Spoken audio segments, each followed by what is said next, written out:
Hi, this is Joseph Arthur. Thanks for checking out Come to Where I'm From. Please support us on Patreon, patreon.com/come to where I'm from. We are an independent podcast, and any contributions you can make are greatly appreciated.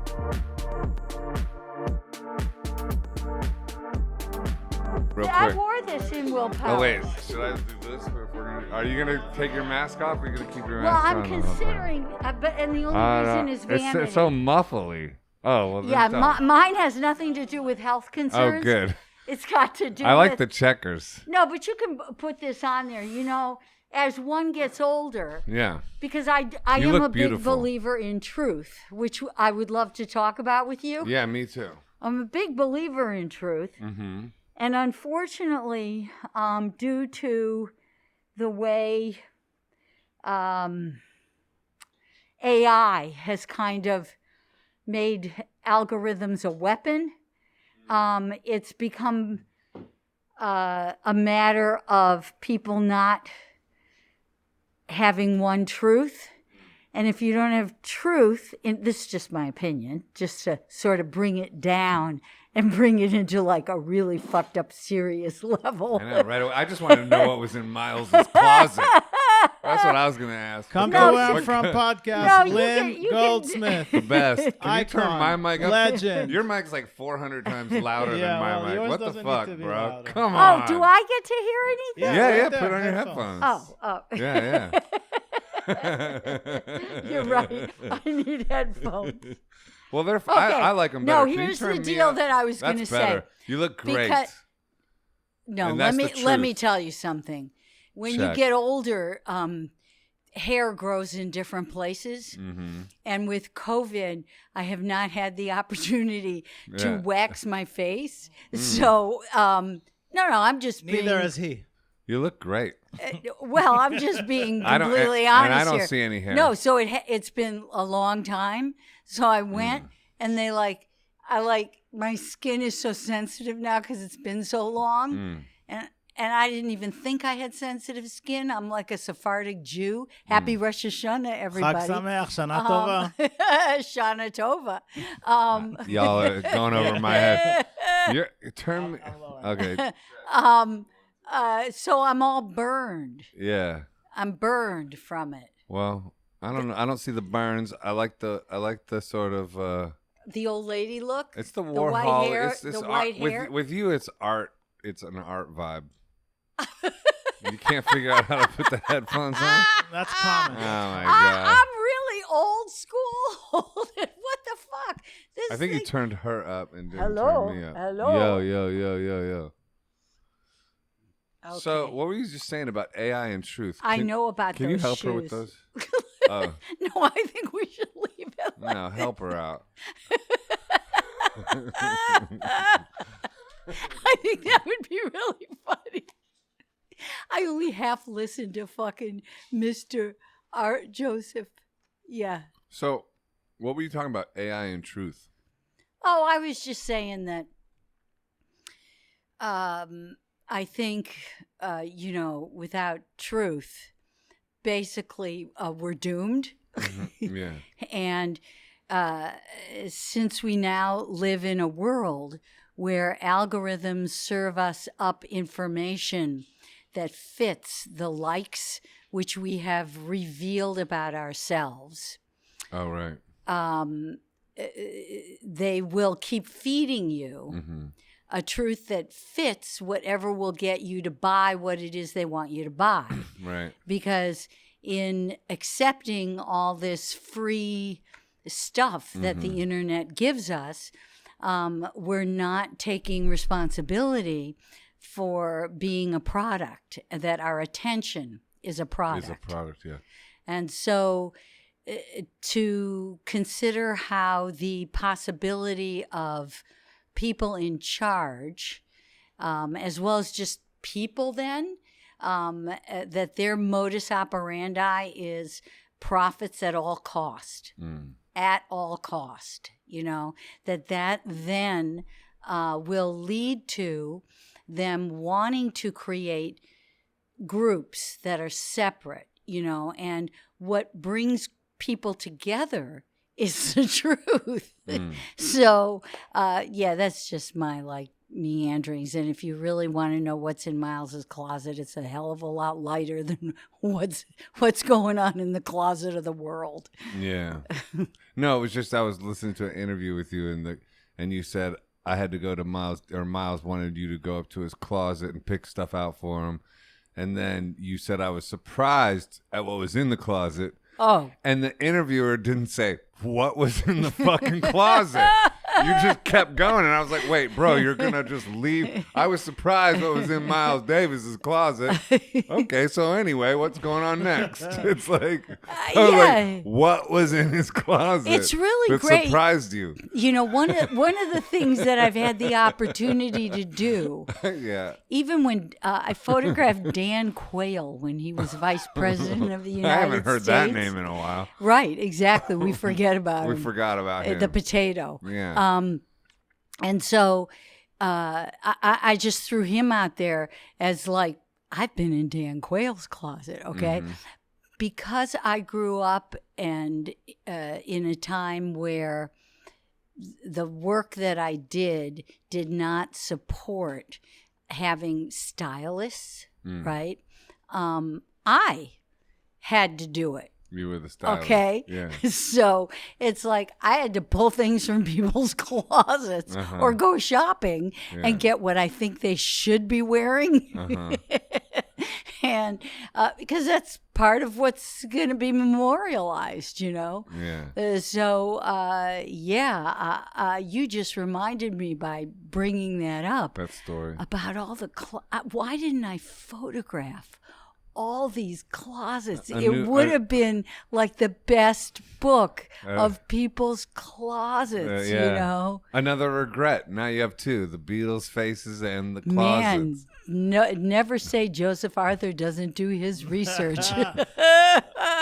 Well, I want to talk about your dad, and I was going to research you by listening to your podcast.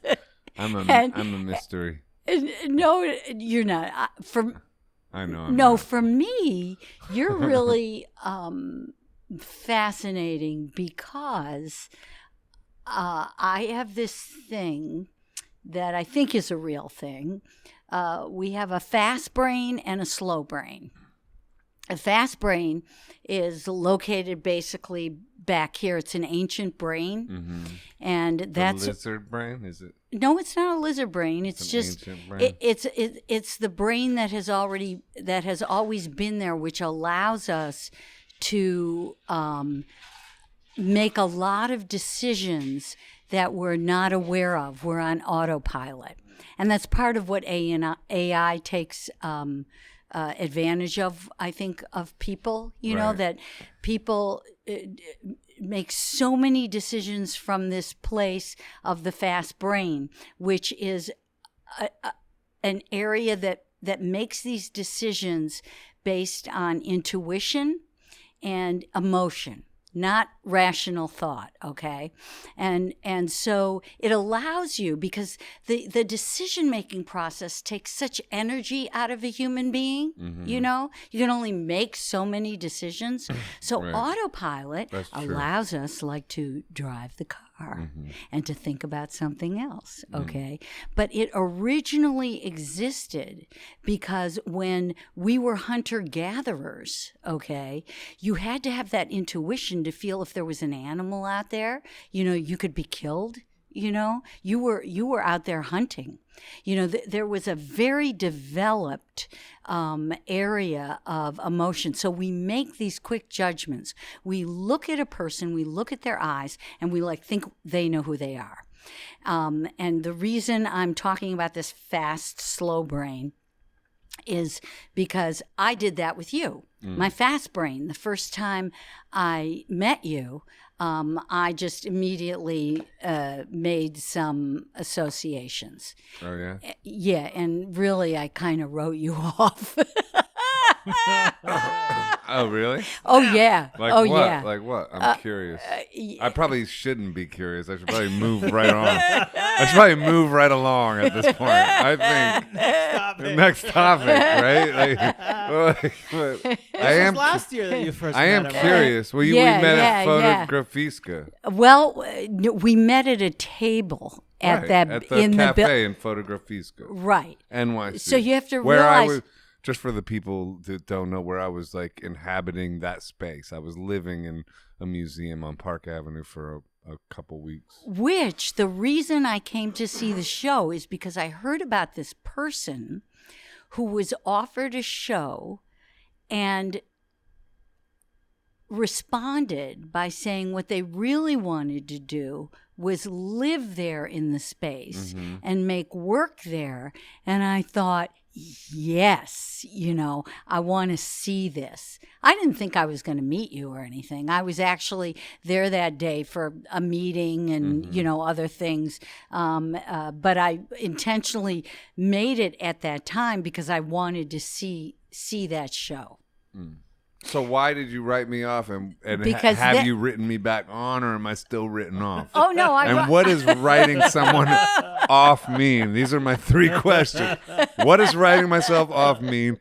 Am I written back on? Wait. And why was I written off? Those are the 3 key questions on that. Well, it's very positive. I can tell you, you're definitely written back on. Oh, good. Okay, for a start check, I'm glad about that. I'm written back on. But the writing off came as when I met you, it wasn't up at your show. You were walking through. I was eating in the cafeteria area, and you walked through. And the way I'm just talking about this because I'm referencing how the autopilot of this fast brain makes emotional, non-rational decisions on often pretty much an unconscious level. Where you go, no, I don't like that, or I like him. She walked in the door, I like him, I don't like her. Yeah, just judging by a quick. There's something in the ancient brain that you pick up on something and you just go, you've made your choice. Yeah. And I was wrong. I was completely wrong. So what's writing someone off mean? Like, I don't like that guy, basically? Well, it's not that I didn't like him. It was like, that guy, he is so fucking full of himself. Well, why? Who the fuck knows? It's like, it's not rational. I just think it's because I'm tall.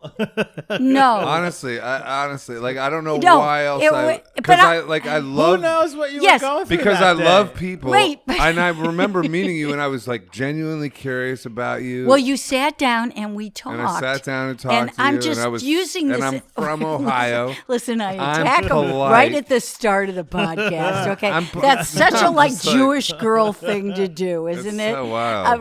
And it I is just don't almost under- Rosh Hashanah. I just don't understand it. I fucking hate people. I fucking hate people. I do Hey, too. people, We go have fuck yourself. Okay? Okay, humanity, fuck you.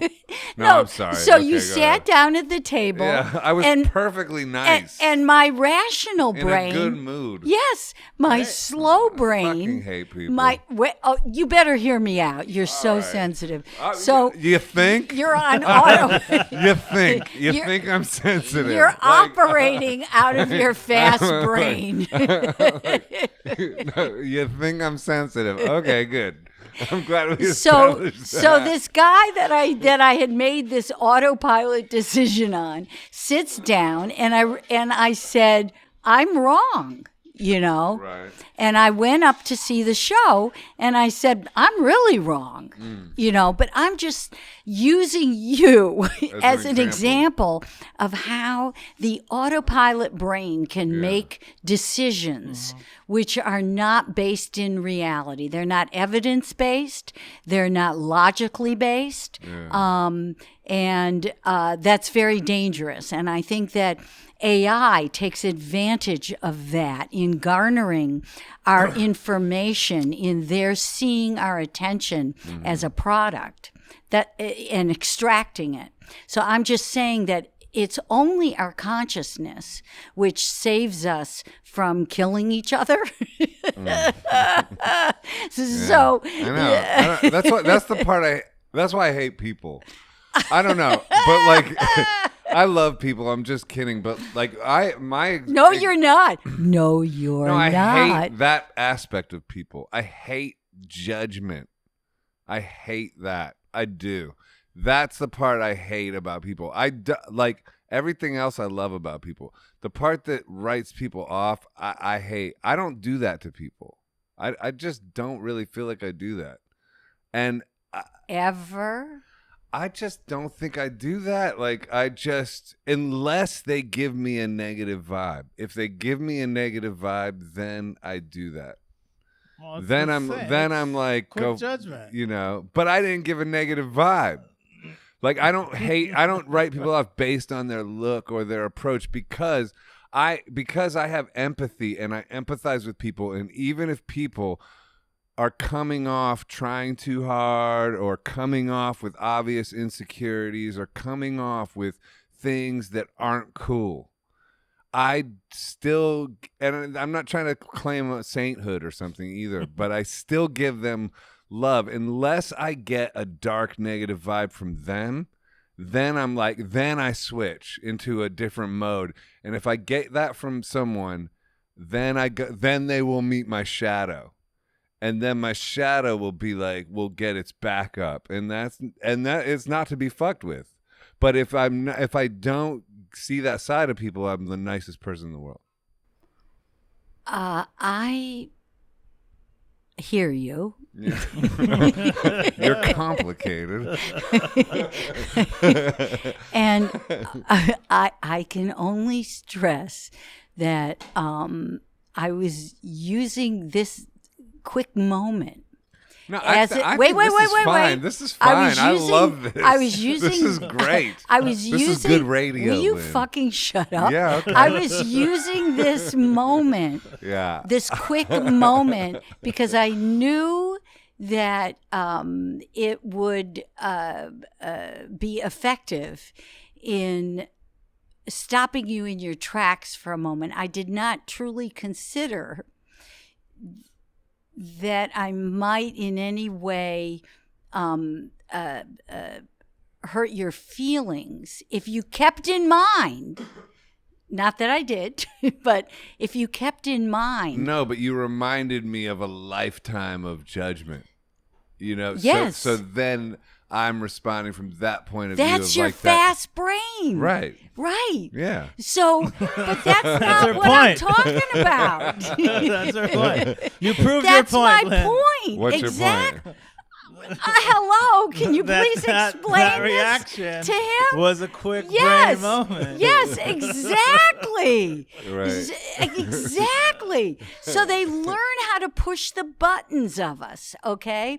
And so algorithms are a weapon. Yeah, they learn that. Yeah. Yes, but if we're conscious, okay, if we're really conscious that we have this fast brain and slow brain, it's okay that it's kind of okay that they're gathering the information because we just have to be more aware of not going into autopilot and using our slow brain okay, to make Is this rational... science, this slow, fast brain thing, or is this your own theory? No. Is there anything about... Yes. There is something. Yes. But There can I is. tell And you- recently, wait. Because they even talk about, I don't remember the words, but I was like, oh my God, this is what I've been saying for so long. There's a PBS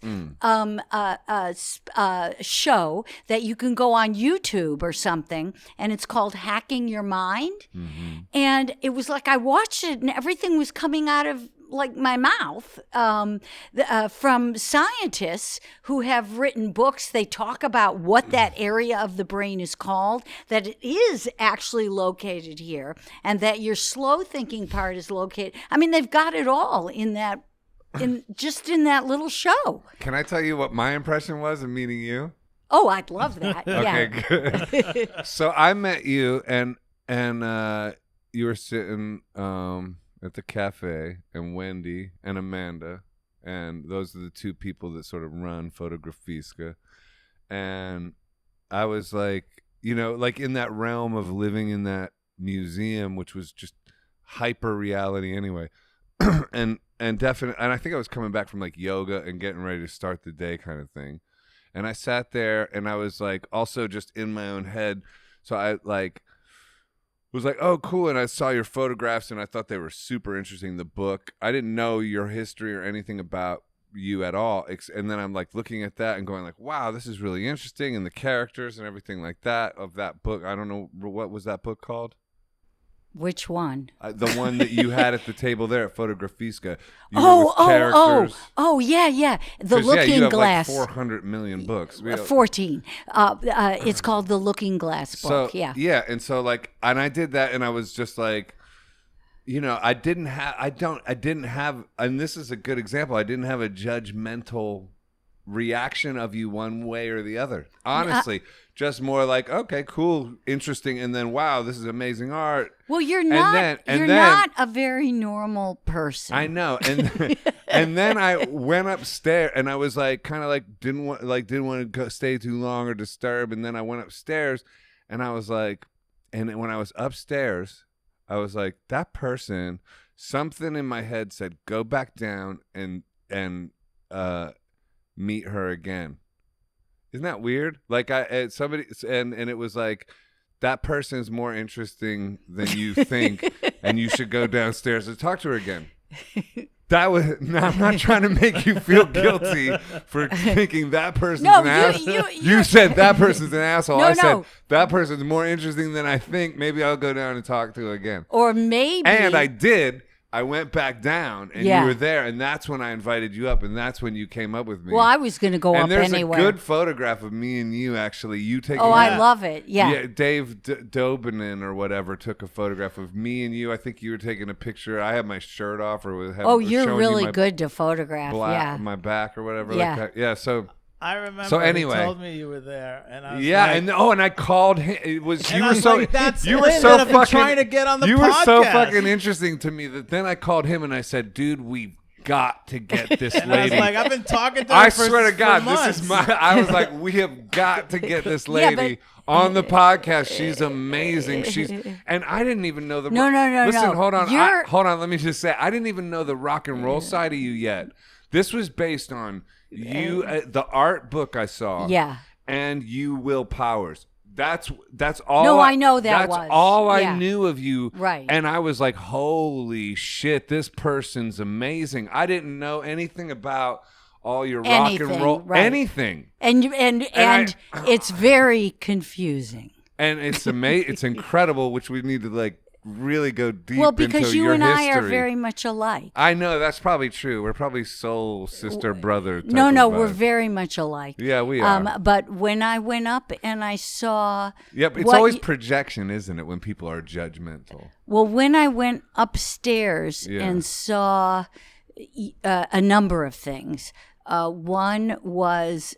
I have been a boxer. Oh yeah, we're both boxers. Really? Yeah, she boxes. No way. So no, I don't now. Well, but I know what it. Why not? Anyway. I know what it takes, and the mindset, much less the discipline. So when upstairs, I saw how you were making sure, even in living in that space, that you were doing your jump rope and your sit-ups and all the necessary requirements, not just to have control over your body, but how that also affects the mind, and that you continue to do that. We have periods of time that we often will focus, and then we're done. Oh, I see. So that's what boxing was to you? Is that what you're talking about? Well, boxing, for me, right, because it's different for us. I know it's much more than just that. I'm not reducing it to it's as an aspect of it. Well, for me, I have something that you've probably experienced the same but differently. And where I'm going with that, there's one thing we will never know about each other. We can feel the soul of each other or blah, blah, blah, but I am female, okay? And you are male. Yeah, and I'm tall too. And I think that's why I do get judged a lot. Let's just keep the female tall thing, okay? I mean, let's keep the tall thing off the table. But I'm just saying, I feel like that's... Let's keep the male thing off the table. It will just be... No, I'm joking. We can be a couple of gals. I'm fine with that, Lynn. I love it, actually. In fact, I'm more comfortable now. I don't know if your listeners want to hear this stuff. They do. This is great. Keep going. But you see, as a female who boxed, all right? Right. And by the way, the person who got me into boxing is female, Liz Lamar, who's Alan Vega's widow. And so, and she's an amazing boxer, and we still train together twice a week. That's great. Yeah. So you should keep boxing is my point, but go ahead. I'm sure I should. Yeah. But because my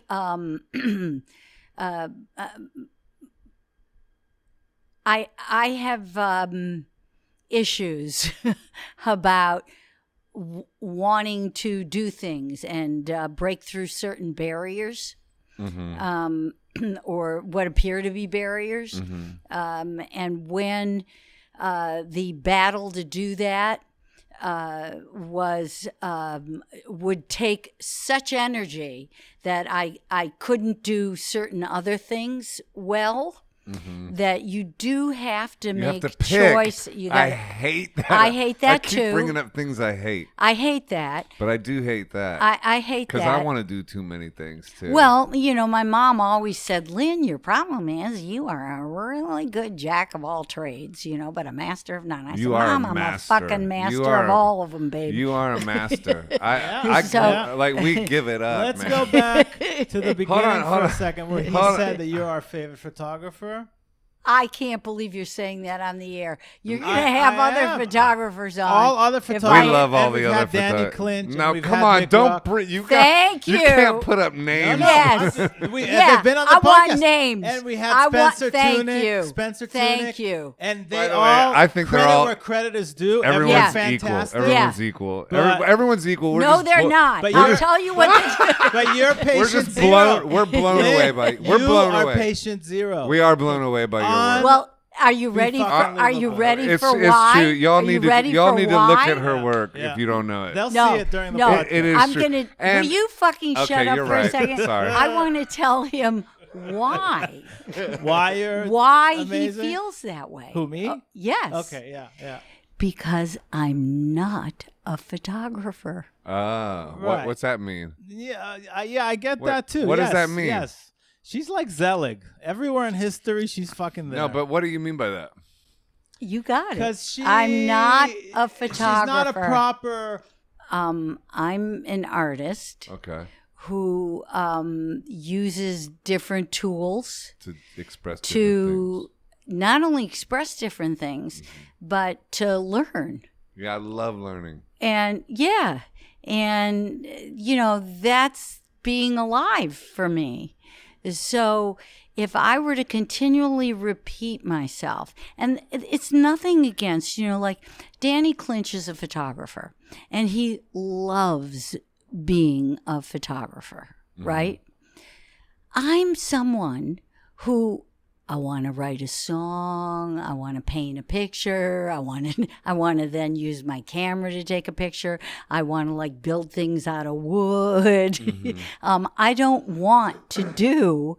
I don't have that calling for one tool. I don't either at all. I know you don't. That's don't. When I went upstairs, I went, oh yeah, there's the brother from another mother. Yeah. Yeah. So it's like, and that's fine. There's no judgment. I'm not judging. That's why I'm saying, although I love, my thing of like, oh yes, and here I am. I'm being recognized when he says I'm like better than all the rest of them. But it's like you can't really compare me because I love your work. I love your work. I do appreciate that. Like, but what I'm not saying, best photographer. Yeah. I love what you do the best. Let's stick with right. But what I'm saying is, I've never thought that I'm in like some kind of competition race. Well, art can't be a competition because it's all just like subjective and it's also mood oriented. There's times when I, love somebody's music and times when I love it less and love it more. And, you can, it's all also what you approach work with too. Like you're bringing something to the work. Everybody who's observing it. I got to think about that. It's I sort of like my brain stopped with, I think the music that I've loved, I've always loved. And if anything, what I discover is how as I get older, there is music that I hadn't really considered before in the way that I do now. And my liking of it, my value of it, my need for it, and I'm talking more about classical music or jazz, inspires me. Yeah. Well, it's interesting. It reminds me of Miles Davis blowing his horn at you after you called him a dick. And you seeing him as Gabriel. Oh no, it's not that he was Gabriel. Oh yeah. What does that mean?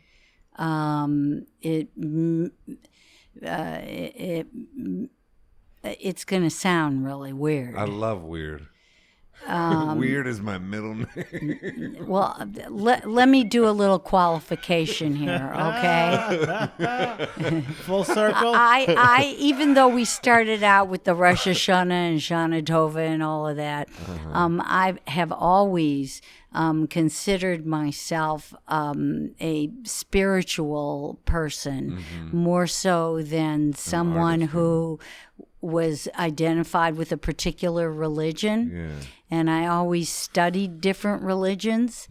And my mother designed things over and over again with skulls since the 1950s, teaching me about why I should understand her doing this because of how I should realize that what impermanence meant. And these are not situations that most people have the opportunity to experience as young. So your mom was like a shaman or something? Or my mom was like, if you ever saw the movie Auntie-Mame with Rosalind Russell, you should watch that movie. Okay. You could basically say my mom was Rosalind Russell. Okay. Auntie-Mame? Auntie-Mame, yeah. Okay. And so, I come from, what we come from obviously allows us as we grow to either see things as opportunities or to continue to live, in a world where we perceive struggle. So my mother That's such an interesting thing you just said. My mother created a universe for me where I understood at a very young age because of the skull, that's, underneath. That's all that there is, when the flesh goes. There's no color. There's no color to the flesh. And that there's no permanence to our life here on earth. And that's a very different mindset. Since I'm born in 1948, you have to realize I'm hearing You're so young all looking. Of this.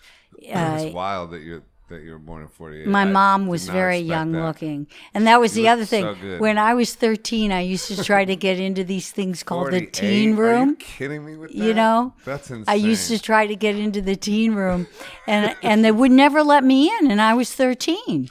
And I would go back to my mom, and I would say, they don't believe me, and can you come with me? Can you tell them I'm 13?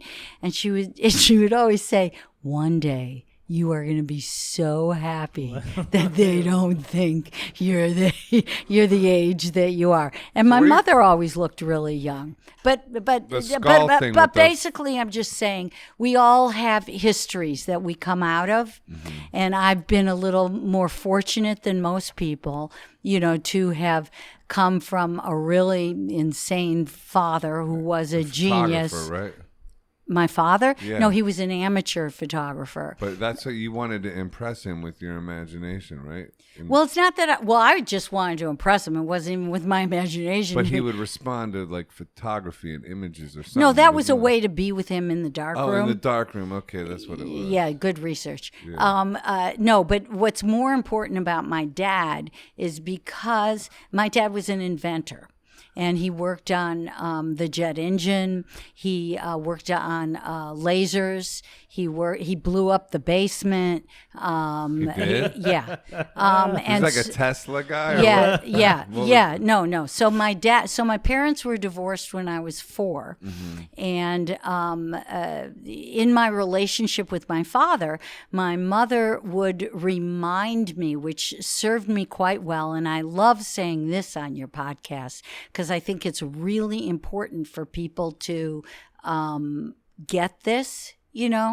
My mom said to me, because I would get really upset at various things that my father would or would not do, and disappointments, and she would say, Lynn, a genius is not a normal person.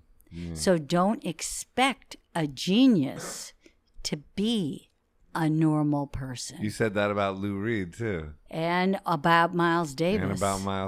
So I already had in my ability to make pictures with people like Bob Dylan, Prince, a variety of people, a mindset which really couldn't dissuade me from getting the picture I wanted. Right, I love that about you. Because I clearly understood and did not take anything personally because, we're wired. That's why I'm always interested in the brain. We're the brain, so body, mind, spirit, but, the mind is one of those things, and you take responsibility and learn about your mind, and in doing that, I think you allow yourself a whole lot of free space where you're not dealing with things. Are they my fault? Am I this? Was I not enough? Blah, blah, blah, blah, blah, blah, blah. That takes a lot of time and energy out of living and out of your art. Yeah. So when you just don't take things personally, you mean? When it comes to a genius, they're wired differently. Yeah. How do you mean? What do you think? What do you mean? How do I mean? You got a brain. You're wired differently. Okay. How is Lou different? He's wired different, On everything. When you're wired different, you're wired different. What more can I say? You just can't expect, them to act like we think they're going to be normal, so you have this expectation of how you should be treated or whatever. Did your dad like your work? I think my dad. I'm not quite sure. I mean, I'm sure he loved me. I was a kid who was a part of him. Right, but I mean, when you became an adult, did you develop did he see your work and see you as an artist or anything like that? Did he recognize you? The only reason level? I hesitate on that is what he recognized and liked is that the name Goldsmith, because I came into the world as Lynn Natalie Goldsmith, and I always made the decision that I would go out of the world as Lynn Natalie Goldsmith. So when he sees the name Goldsmith, okay, he was very proud of that. Yeah, he saved clippings. Okay. And, yeah. Okay. But I think, some of that had to do with the fact that the name was Goldsmith, which was his name. Yeah. So when you took that Beatles photo, why did you were you flirting with John Lennon when you flirting? I didn't like. Are you kidding? You didn't like him. You just thought flirting. I don't know. Like flirting. It's like you. Ew, oh, actually, wait. Hold on. Yeah. Actually, I'm just making a connection here. So wait a minute. When you first saw the Beatles, I mean, I was hold stupid. On. I found out a little point here. When she first saw the Beatles, she kind of wrote them off. She did. Yeah. She wrote the Beatles off. Yeah. So took a photo of their feet. Fast brain. So I don't even have to feel that bad. Well, no, you got it. We cannot continue in this. We can't continue in this podcast if you're going to feel bad. I don't. And I'm so glad that you latched onto this Beatle thing and my immediate fast brain decision. Exactly. So let it go, okay?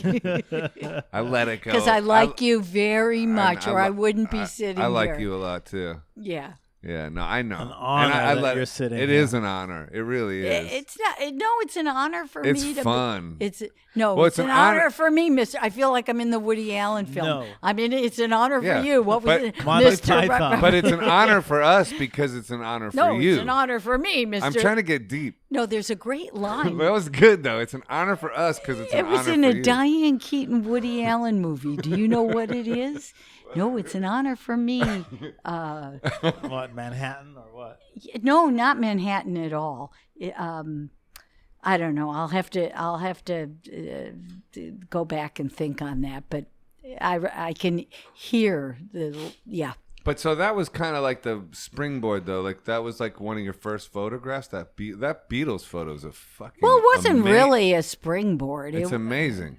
But it's like a crazy, amazing photo. Yeah, like especially everything, composition. Especially now, and the fact that it's the Beatles and the story behind it, it's genius. I think you should throw away that regret because the whole thing is way better than if you had a killer photo of their faces. Cool. Yeah, but I could have had both. I know. No, but then you wouldn't have the story. You wouldn't have the story that you didn't get it. Yeah, but I do have a Jewish heritage. Tell the quick story for people tell who the story. don't know. Tell the story. I'll put the photo on the screen. Put the photo of it. Yeah. It's a photo of just their boots and for the people just listening and their legs. It's a great photo. How old were you when you took that? It was 2 days. It was actually my sister's birthday, February 13th.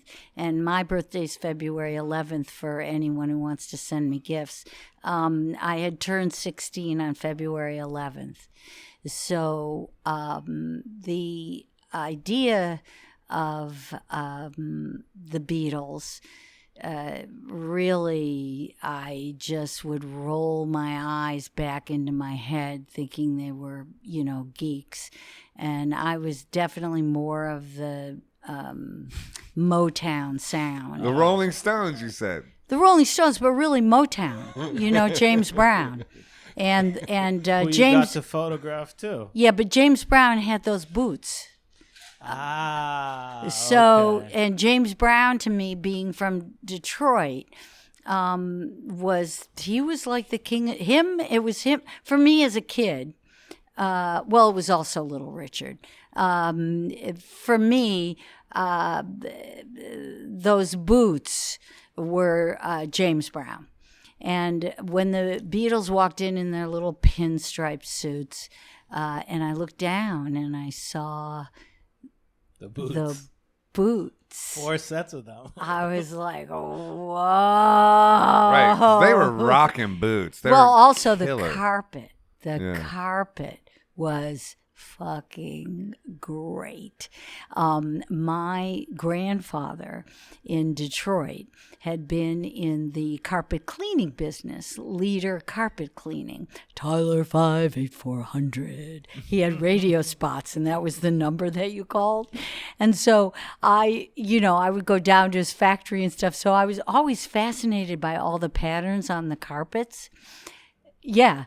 And when we moved to Miami Beach, and here was like this incredible wealth, and this is the Fontainebleau Hotel, and like these carpets were just not like carpets I had ever seen before. This was like, just glamour at its height. So to see those boots on that carpet, it just sang in my heart. I've never liked carpet as much as you like carpet. Ever. Well, I can't think of one carpet I've liked that much. Oh, no. Well, you and I should go to some rugs, maybe. Oh, rugs. A rug, I could see it. Like when you go to one of them fancy rug stores. Yeah, like ABC has some really grand, amazing. And you're like, holy shit, I wish I had way all these more than 10. Lenny Kravitz rugs, like the kind of rugs Lenny Kravitz has, or sits on Exile on them. Yeah, you know what I'm talking about. No. I want a bunch of rugs like that, but those rugs are like $25,000 each. But you got to realize those hotels in Miami Beach, they hired artists to make rugs that they, that were like designed. Yeah. It wasn't like the rug in your bedroom, And your sister worked at Max's Kansas City. She was a waitress. Well, she was a painter, and those are the kinds of jobs that artists had. Yeah, you didn't know that? Her sister? Yeah. No, I didn't know that your sister worked at Max's. That's how she took that Velvet Underground photo. Well, she was... Really? Yeah, because she was there as a 16-year-old. Well, John Cale... Yeah. That was taken when you were that young? 16. Actually, my first... She took the back cover of the Velvet Underground record. This photo. With the the banana. With the banana. I mean, it's like, what the Nico fuck, one? dude? That's crazy. Wait. So you were 16 for this? That was like 20. That's like 19. Okay, but so that's later on. Wait. 1964. I was 18 or... 18. Yeah. And you were in No, I was 19. Max's Kansas City. Yeah. And you were there, like your sister would put you in the booth next to Andy Warhol. Oh, I see. Yeah, I sat with Andy and various people, Nico, and That's wild. Nico used to say, I am from Transylvania. And I would be like, well, I thought that's like where Dracula was from. So my sister would pull me over because she would dress me and everything, and I was dressed in all black. She said, just don't talk, Lynn. Right. So I just would shut up and wear black. And then whenever I met people later in life who had a certain... if I was doing work with them as artists, because I also managed, That's a trip that you did that and shit. Like, I want to talk to you about that too. Like, what the fuck? And I would say, and I would always hear my sister's voice in my ear, and I would say, "You're going to wear black and shut up." Yeah. That's good advice.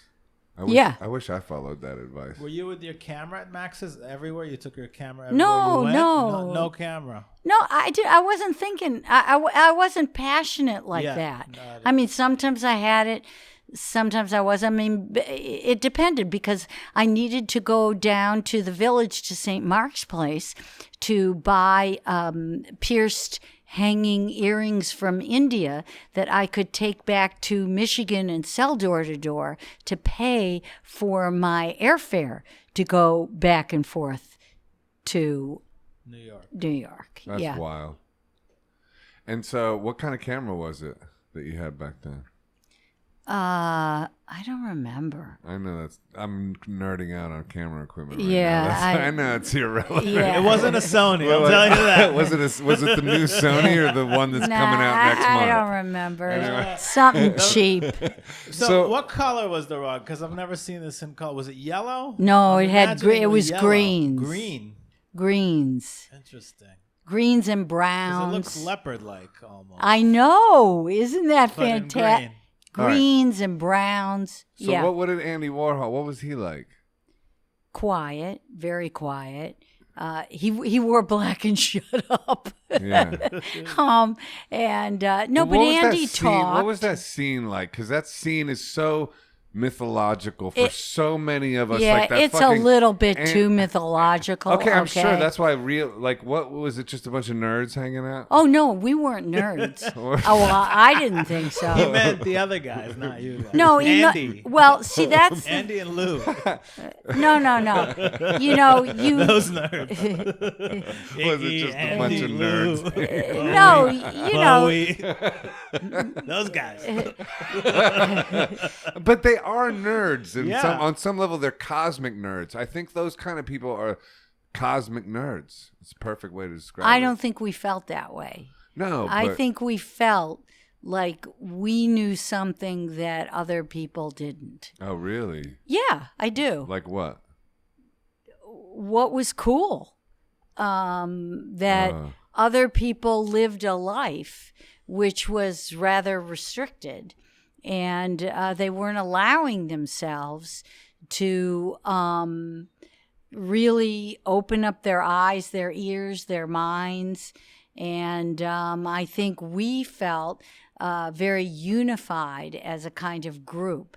You identified the people in the group by what they looked like, Wearing what they black wore. and shutting up. Yeah, which now today it's not that easy to do that, you know. Tell me about it. But you know, we didn't have the media and that kind of profit made from that kind of fashion. As a matter of fact, because I shot a little bit of fashion, Ann Ford, who was the head of the Ford modeling agency, I had shot some models, and she called me up screaming at me because I dressed them.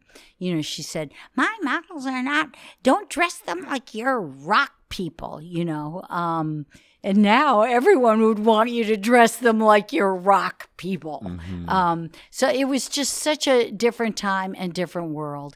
But the part about it being mythological is because New York was so much smaller, and you could go to a place and make friends with people who, because it was really a small community compared to now all the places, you know, that exist. You know, I used to hang out with Basquiat at the Mud Club. Really? What was he like? I love him. He was great. You know, he was a genius. Yeah, he really was. But I always felt really bad for him because basically he was around, coming from Detroit in a black neighborhood, black-white, I shouldn't say. I should actually say black-Jewish. Coming from that, I felt like I had more in common with Basquiat in situations like the Mud Club, because there just weren't many black people in those groups. And I've always been uncomfortable if I'm in a situation, in a place that doesn't have people of African American descent. Yeah, you said you wished you were black and that you would even be more successful if you were black. Yeah, I've always thought that. I wrote a song. That's so interesting. I wrote a song when I was 14 called "I Wish I Was Black." Well, Lou Reed has a song, "I Want to Be Black." On Street And I did it before. He wanted to be black, but I really wished. But that song is kick-ass Lou's Yeah, song. but my it's thing... really good. She did it first. Yeah, no, my thing my thing goes back to a different center, which is my mother worked. As I said, my parents were divorced when I was 4, and my mother was a single working mother. And so... Is that who you lived with, your mom? I lived with my mom and my sister, and so she hired someone to particularly take care of me because I'm 4 years younger than my sister and needed more taking care of. And that was a black woman. And therefore, deep. Yeah. And I always wanted to go home with her. That was like kind of your mom. She was she was my mom. Right. So, yeah. In addition to that, my mother was very dark-skinned. So, and often was mistaken for a black person. Wow.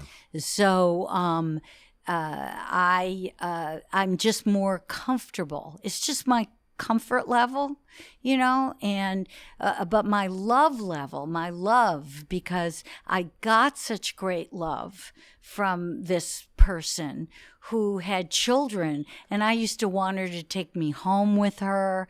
I felt bad that Did she ever? Well, I felt bad that she couldn't be with her children, so I asked my mom if I could just go live with them. No, did she say yes? No, my mom really didn't want that to happen. So, so was that a genuine offer, or was there some pain behind that, saying that to your mom? No, I was little. When you're little, it's genuine. Okay. When you're little like that, there's no agenda other than the fact that you want to be loved, and you want to go where the love is. But were you communicating you want that to be to your seen. mom, that you didn't feel loved by her or something like that? Oh, no, I felt loved by my mother. She just couldn't be there, and I clearly understood that. Someone had to pay for things. Wow. We had to have a roof over our head. We had to have food, Right. I see. Yeah. What was she doing? She did a variety of different things. She worked under a name called Miss Stewart, and she did design services. She sold stolen furs out of the basement. She had this office in a. She was a hustler. She was a hustler, but she was an interior designer. Wow. And she designed jewelry, but it was all sold kind of piecemeal, So where do you think you get most of your artistic drive from, your father and your mother? Oh, I think that art is born from a need to feel the divine. It doesn't have to do with... So that's the drive for the art comes from the divine, not either the mother or the father? Well, for me, honestly, it comes from two places, unfortunately. One place is a need for recognition. And by recognition, I don't mean validation. By recognition, I mean because, I wasn't really seen, so to speak, by my father or my mother, right. You need to be seen. Yeah. So that has given me a lot. But the need to be unseen when you but put on it's got other nothing to characters. do with validation. When I make work, validation has to do much more not with other people at all. But with your own inner responsibility to the divine.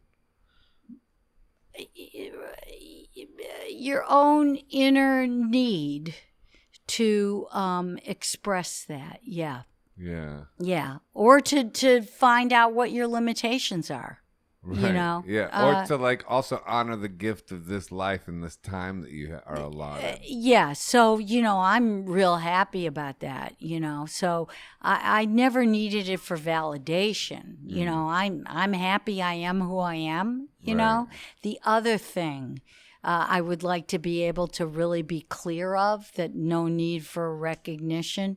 But I'm glad that I had it because it afforded me the drive to make money and to have to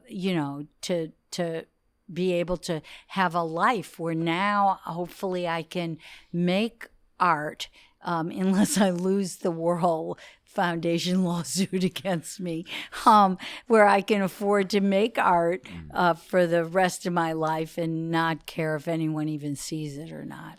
So when you were starting to get photos out there on album covers and stuff like that, was it blowing your mind? Were you as a young person starting to do it and starting to edge into that professional music scene? Not at all. Or was it just what the fuck ever, or what? Yeah, nothing. I thought I would make movies. I thought I would write songs. I did not. It didn't. You weren't identifying as a photographer. Not at all. And you weren't ambitious in a way.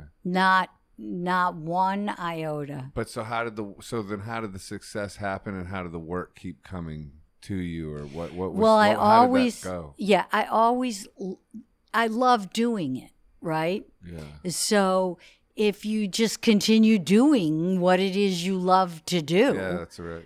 But you have to work, Freud said that, I don't know if he used the word happiness, fulfillment, comes from two things, love and work. And, that's what I want. Yeah, that's what we all want. Well, some people, they don't value work in that way. Yeah, but if you have a purpose-driven motivation. Yes, I definitely feel that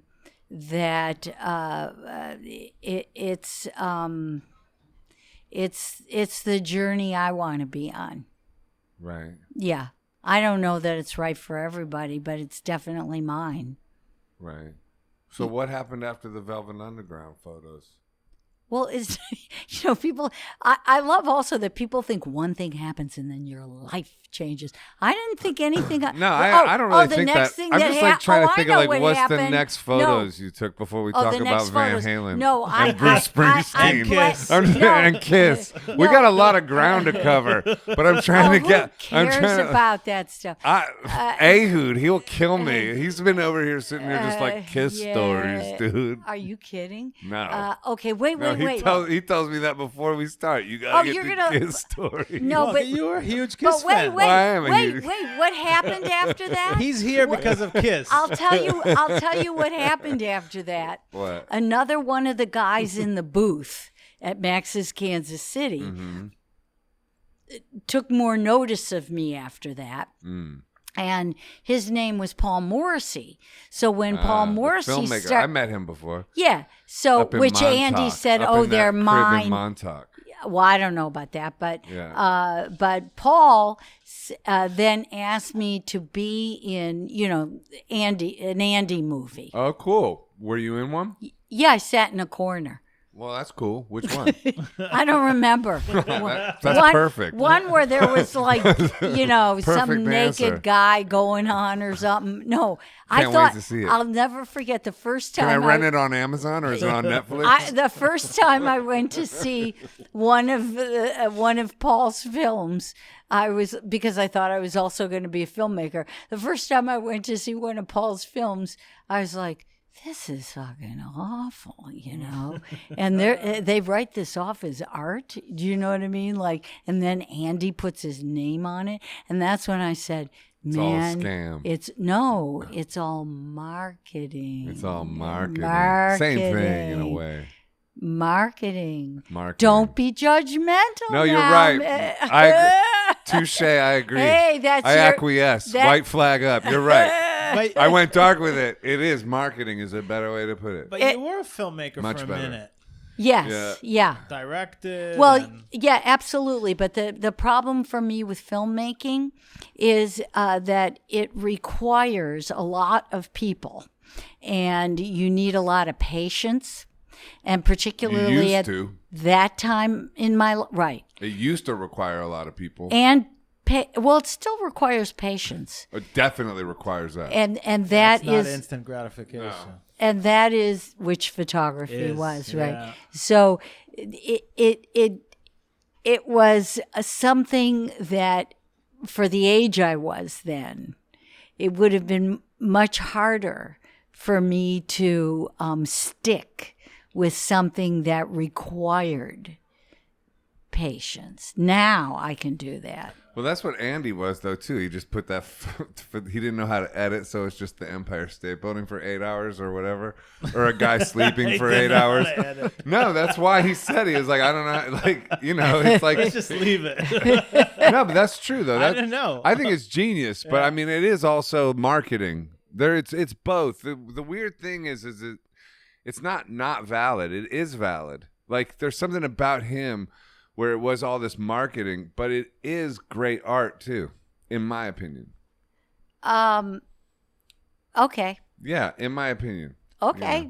But art is subjective, so if it hits you in this way that's weird and mysterious and otherworldly, to me, it hits those angles. Yeah, you just have to take into consideration, and this is important. Right. How it's being sold to you. Yeah. Because the reason I say that is going back to the very beginning of the podcast and our conversation about AI and algorithms and how we respond to things, you know? Mm-hmm. And so, you know, to really focus on your slow brain and rational thought is not easy to do in times where you're bombarded in a way that then your belief system is so strongly rooted in that you go on autopilot. And you're being brainwashed. Well, and subjugated by shame from the porn industry, which is weaponized. So that's and then you'll be turned into a fucking robot. Hello, governor. So that's autopilot. Yeah, right. Yeah. So what's the deal with the lawsuit with Andy Warhol? Since we're at Andy Warhol. Well, they sued me right. for my copywritten photograph of Prince. Okay, your copy. Oh, okay. Yeah, they sued you. They sued you like when somebody knows they're going to get sued, so they countersue before you can even sue, type of shit. Yes. Nowadays, as I'm sure you're well aware. Because, you know, we see all these ads on TV that I don't know about you, but when I was a kid, we didn't have ads every 2 seconds for like, if you've been hit by a truck, call SRI Law Insurance. You know what I mean? So everything's like litigious legal stuff. And it's like, who's got the money? Who's got the power? Okay. And that's one of the things that our fantastic President Trump does and has always done is sue people. Okay. That's something that Lance Armstrong did when friends of his on the team, he just sued him until, you know, because he could afford to do that. Yeah. Well, now people are taking things from people and then doing what they call preemptive lawsuits and saying, you know, I'll drop the lawsuit, give me your copyright, or I'll drop this if you give me that. This is like become part of the practice of some law firms. Realm called Earth. Unfortunately, I'm aware of law firm situations, and whoever's got the most money wins in the end because they just beat you. Well, maybe. I don't want to believe that. I want to believe, and I am standing behind it, and I am standing here like Joan of Arc, only I am fucking burning, okay? Well, what happened? The fire is coming up because we have to stand together. Okay, that's the only way. You're going to get me on a thing here, and your people probably won't want to know about this. Just explain that she had a photo of Prince. No, but it's bigger than that. The point is that if you don't stand up for your rights, and it's not just this Warhol thing. Many photographers will let things go on a personal level. Yeah, too. They don't want to. They don't want to deal with the. It's hard, okay, and it's costly. Besides being emotionally draining, okay, and time consuming, and you're involved in something that is. That can give you platelets on your heart valves or whatever. Yeah. Who wants to do that? It's like, just let it go. But I feel personally, for who I am, that I have to stand up for what I believe is right. And I hoped to garner other visual artists, all Support, visual yeah. artists. And I have a GoFundMe.com Warhol VS Goldsmith. Because this is in the millions of dollars, okay? Well, what happened? So we took it when they filed, it was in the Federal District Court of New York. And the judge ruled, I can give you the brief if you wanted to. Before you go there, tell people what even happened. Knows what happened. Like, what are we even Well, it's talking still about? going on. But it's like how to did it explain the originate? story because we haven't heard. Nobody knows the story. Oh, Not nobody, but a lot of people don't know the story Who are about listening. what we're talking about. okay. I'll put this up on the A screen. photo of Prince that you took, and what did they do to cause you to sue them? We haven't. Okay. So, So what happened was when Prince died in 2016, I kept seeing on Instagram, because to tell you the truth, I don't really look at magazines and stuff, right? Yeah, who does anymore? So, no, I didn't do it back then. I did. And so I saw on Instagram, I kept seeing these like colorful images. And, there are plenty of people now because of apps or whatever that can do things to In a pictures second. that I just thought it was fans doing stuff. And I didn't know what it was. But I kept seeing different colors, different whatever. And I thought, you know what? That's my picture of Prince. You recognize it because of the eyes, right? That's the It's one. obvious. No, but you said specifically because you never forget. Yeah, it was a eyes. long time ago. It was 1981. But I don't forget. I forget people's names. I forget stuff like that. But I don't forget when I photograph somebody like what they looked like. And I thought, no, I know that picture.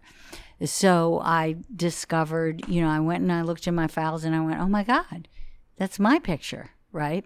So I took that thing on Instagram and I stuck it into, like Google Images. And I saw that it was an image that had been in Vanity Fair in 1984. Your photo, the original. No, the Warhol one. Really? Warhol co-opted it or stole it. Not in 1984. In 1984, this was really before the internet.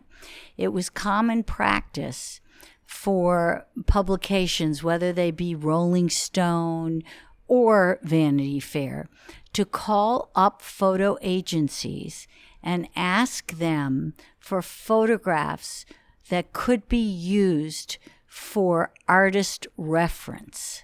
Okay? They did it all the time. And Sigma, Gamma, these were all agencies. I owned an agency called LGI, and they submitted pictures. I'm not involved. There were people that worked for me, and so they sent the picture. It was common that this was done. As I said, there was no internet. Now if an artist wanted to do an illustration, they'd just go on there. You go and you can find all the images of somebody and you figure out how you get a feeling for them and you illustrate it. So my business licensed that image, a very clear license for one-time use, print use, with my photo credit. The Vanity Fair never said, and we never asked we never asked who's the illustrator. That wasn't, you didn't do that. Rolling Stone did it, the New Yorker did, it was for illustration.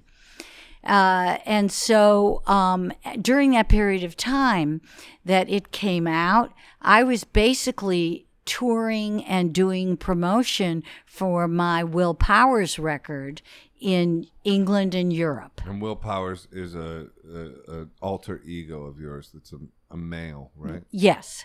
one of them, but And you he's my sing male in one. an octave down vocal effect. I use a I used a vocoder. Now I wouldn't need a vocoder. That's pretty funny. And I used a vocoder, and the idea was not to be a man's voice.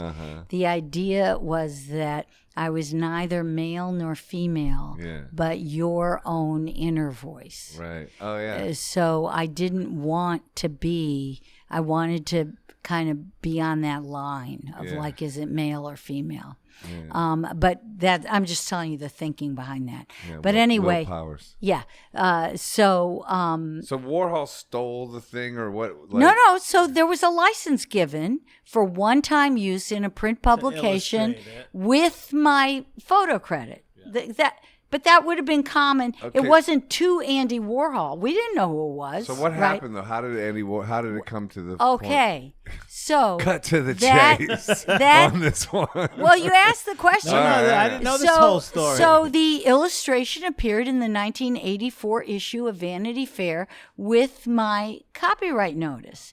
So I'm just telling you this because when I put that image into Google, that came up, and I went and looked up I went like, how could Andy have gotten my picture?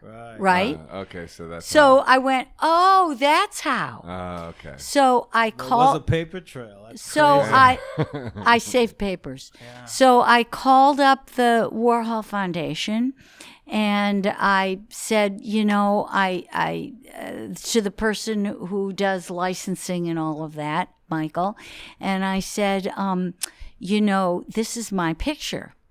And here's the invoice from this period of time. Here's the picture.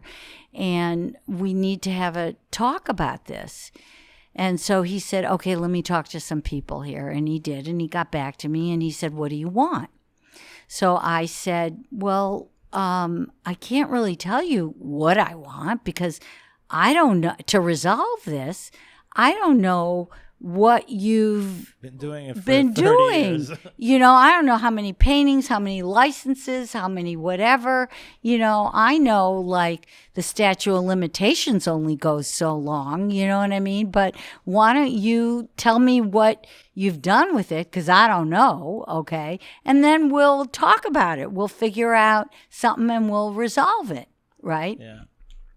Anyway, to make a long story shorter, because I know you want it shorter. Well, I want to talk about you dating Bruce Springsteen. Oh, what the? No, I'm just kidding. Go ahead. I was just like, no, there's a lot to talk about. That's all. So. Well, you could have me back. No, we got to go. Oh, wow. You won't have me back. Oh, I'm your favorite photographer, baloney. I'm not a photographer. Well, you can have me back. Don't take that personally. That wasn't about not having you back. It was more about, no, I want to go all the way tonight. Oh. It was a positive thing. But so go ahead. So long story short. Please go long. Long story short. Oh, I can go long. Yeah, we want you to go long. Well, but long story short on the Warhol thing. I'll tell you why. Because we don't want to Lenny Bruce it, where all of a sudden he's in the stand-up comedy club going over the legal papers, like, and then they said this, and then you know what I mean? Yeah, line by line, and everyone's like, God, Lenny, just go back to telling jokes. We get it. You were right, but come on. No, anyways.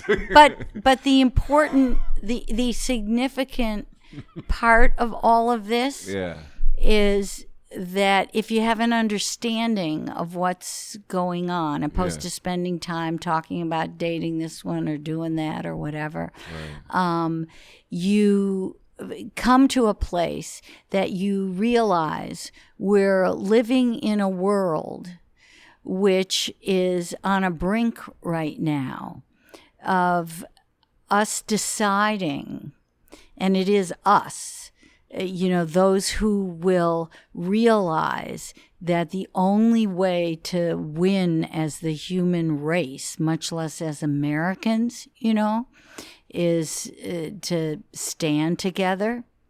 And what's happening in this situation is where the very rich, it's the richest arts foundation in the world. The Warhol Foundation. Yes.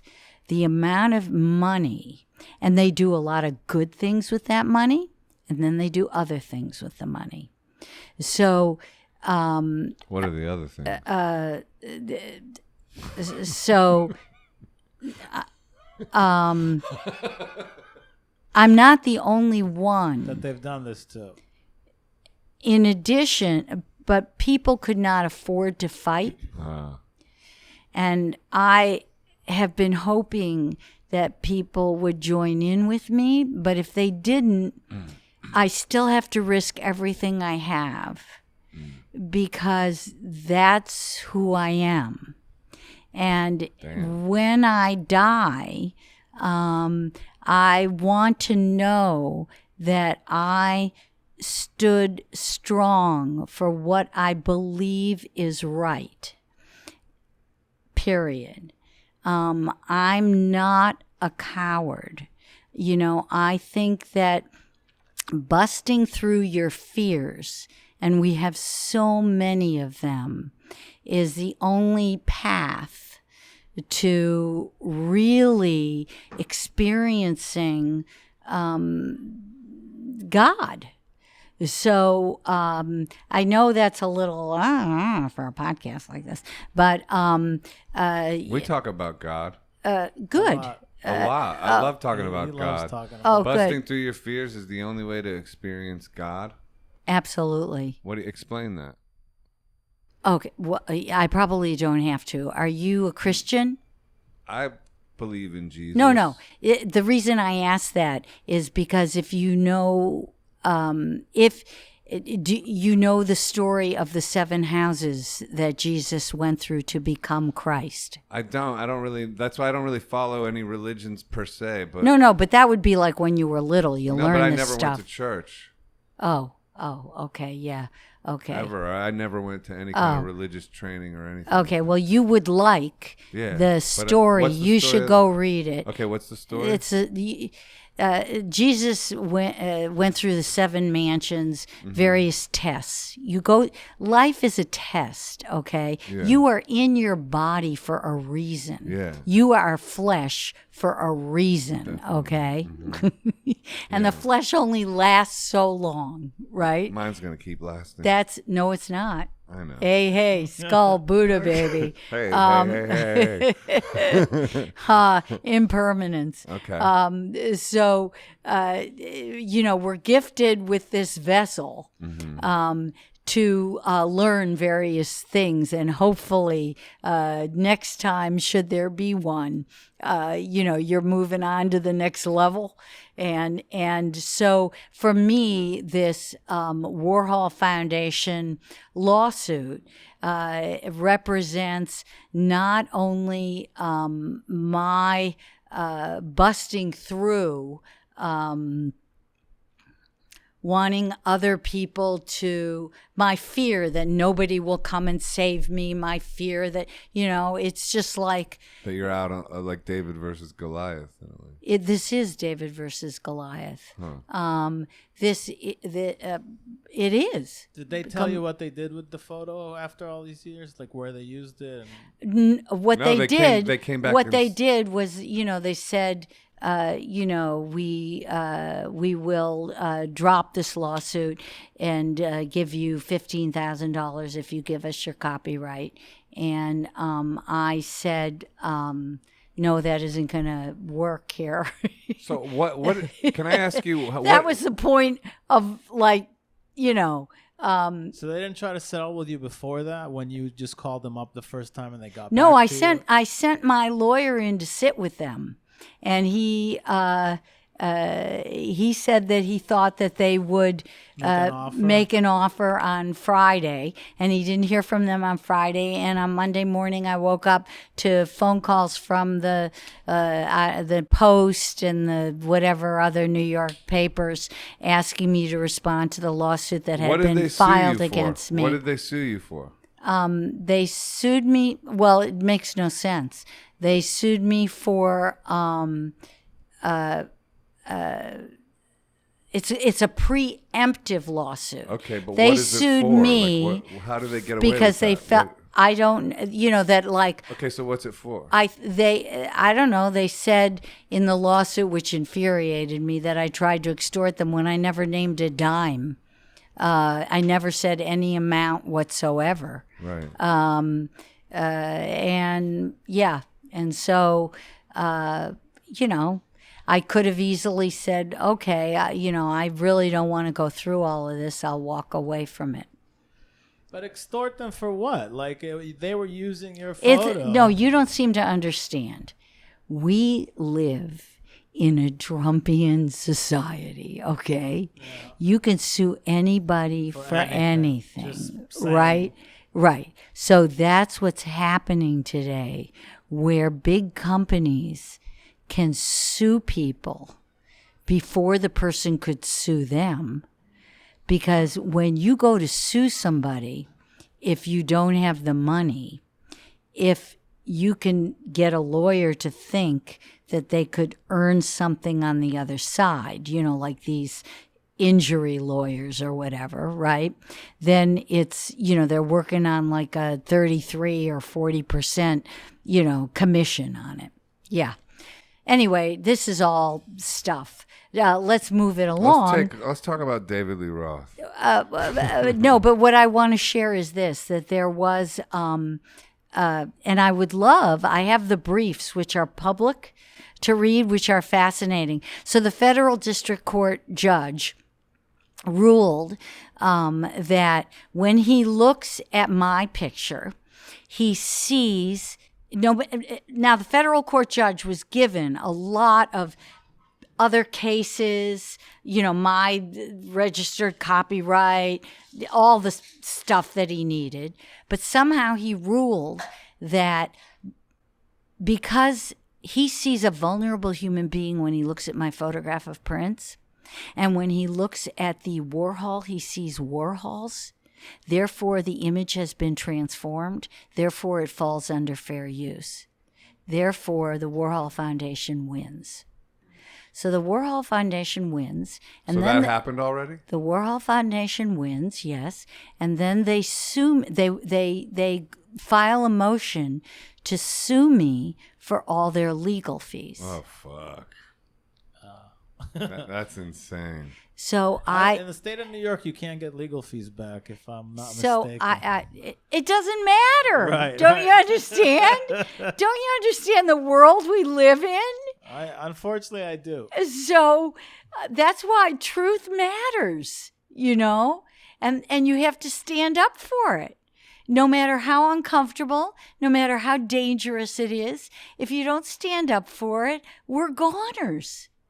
So, so that's what happened. So I appealed it. This is a costly process to the Second Circuit Court.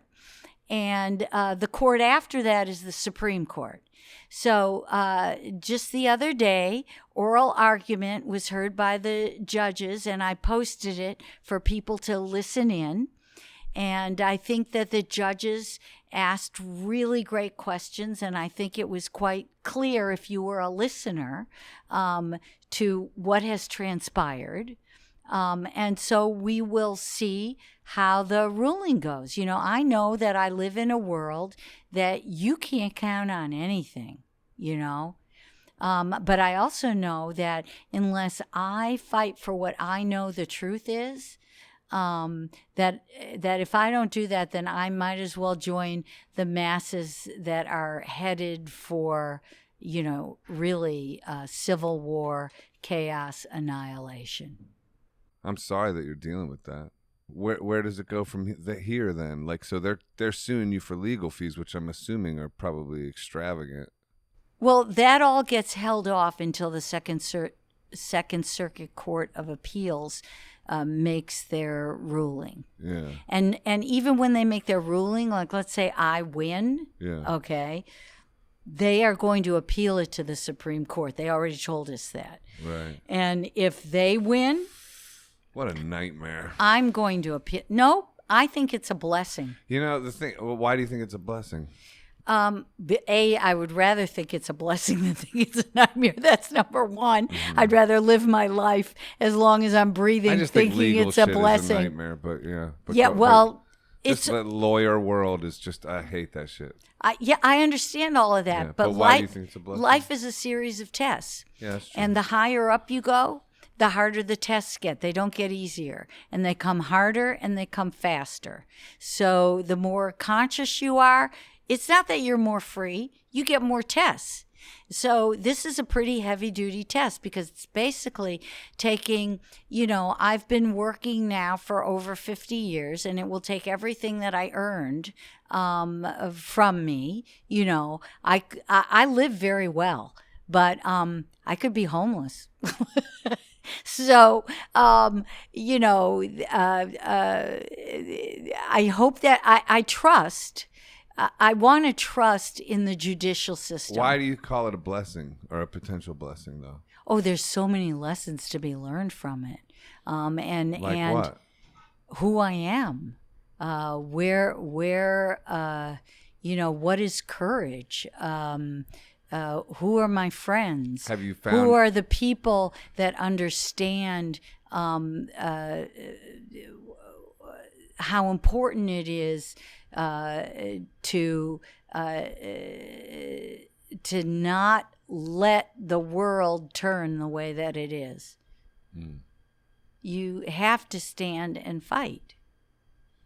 And have you found any sort of resources within yourself, or ways of evolving yourself to create a being that can withstand what you're going through now? Painting is really helpful because I find joy in it, and I find a connection to that which is feels purposeful. If you look at St. Patrick's Cathedral or any other cathedral, Notre Dame, you see a level of craftsmanship at the very top, the steeples, which those artists that worked on that, it's not like they were being seen like all those carvings by the door. You got to look up at that. Their feeling of significance came from their connection of how the work uplifted them to the divine. And Wait, say that again. Their feeling of what? How their work uplifted them to the divine? Yeah. And so their feeling of significance. Their feeling of significance was how their work uplifted them to the divine. I love that you're repeating this. It bears repeating. It takes me that long to figure out what that means, and I could meditate on that for 30 minutes at least. At least. Probably 30 years. Well, you'll find that helpful. Yeah, your significance. Yeah, I think I work my life along those lines. You do. I think you do too. Yeah. I really do. Yeah. I feel like I'm on a spiritual quest. Well, Yes. Like I think we all are. I'm not saying me alone, man alone on a spiritual quest. I just feel like we all are on our own spiritual quest or whatever that means, but like some kind of testing ground that's rooted in the spirit realm. I think that you also, which you should take in and feel good about, is that other people sense that about you, and it helps them in their own journey. Wow, that's cool. Yeah, I do. I really do think that's true. Yeah, that's what you get out of AA. I appreciate you saying that. Thank you. But that's what you get out of like 12-step things is people sharing their struggles, and then all of a sudden you realize like we're all just here with these struggles. You know what I mean? So just knowing life is difficult makes it so much easier. What's like kind of thing what you're saying? Well, to see those difficulties as your opportunities.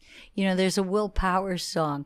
Will Powers is very, you know, tongue-in-cheek because I like to laugh. I think humor is key to to raising your consciousness. And I do think dancing is also important. You know, the album was called Dancing for Mental Health, and I did that in like 1982, and they think that now dancing, they've discovered, is really helpful to your mental health. Surprise, surprise. But wait, there was a reason. Oh, yeah. There's a song that I wrote on the Will Powers album called Opportunity. And,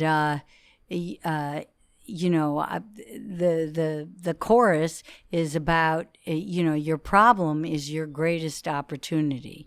It's your chance to change. What's the rest of So the that's lyrics? how I feel even about the Warhol thing, you know. Be thankful. It's a long time ago. Be thankful for your problems. It's a gift in disguise. It's your chance to change. It's your chance to change. I love that line. Yeah. Yeah. Well, it's true. Yeah. What do you think of the Ho'oponopono? You're responsible for everything in your field of consciousness. So, like, any difficulty that you're facing is ultimately manifesting from you. You're the creator of everything in your universe, and then you apply that mantra to that situation. Like, for you, could do the Warhol situation, and in a way feel like you created it, and then empower yourself and not be in any way victimized by it. I think that if that rings true for you, I'm me, asking, does that ring true? That philosophy of life. The problem I have with that What? is, you know, I believe in a higher power than you, even though you are the one that has to do the work. And therefore, much of what gets thrown at you is for your benefit. What you're saying, or that I hear you saying, okay, which can be two different things. What I hear you saying Always is. What I hear you saying is that you somehow think. Well, not me. I'm like relaying the Ho'oponopono philosophy as That's karma. as I understand it. Well, you're talking about karma. Okay, so yeah, I didn't mean to cut you off. But so what were you about to say? You know, what I'm hearing is that philosophy is making you the Creator of everything.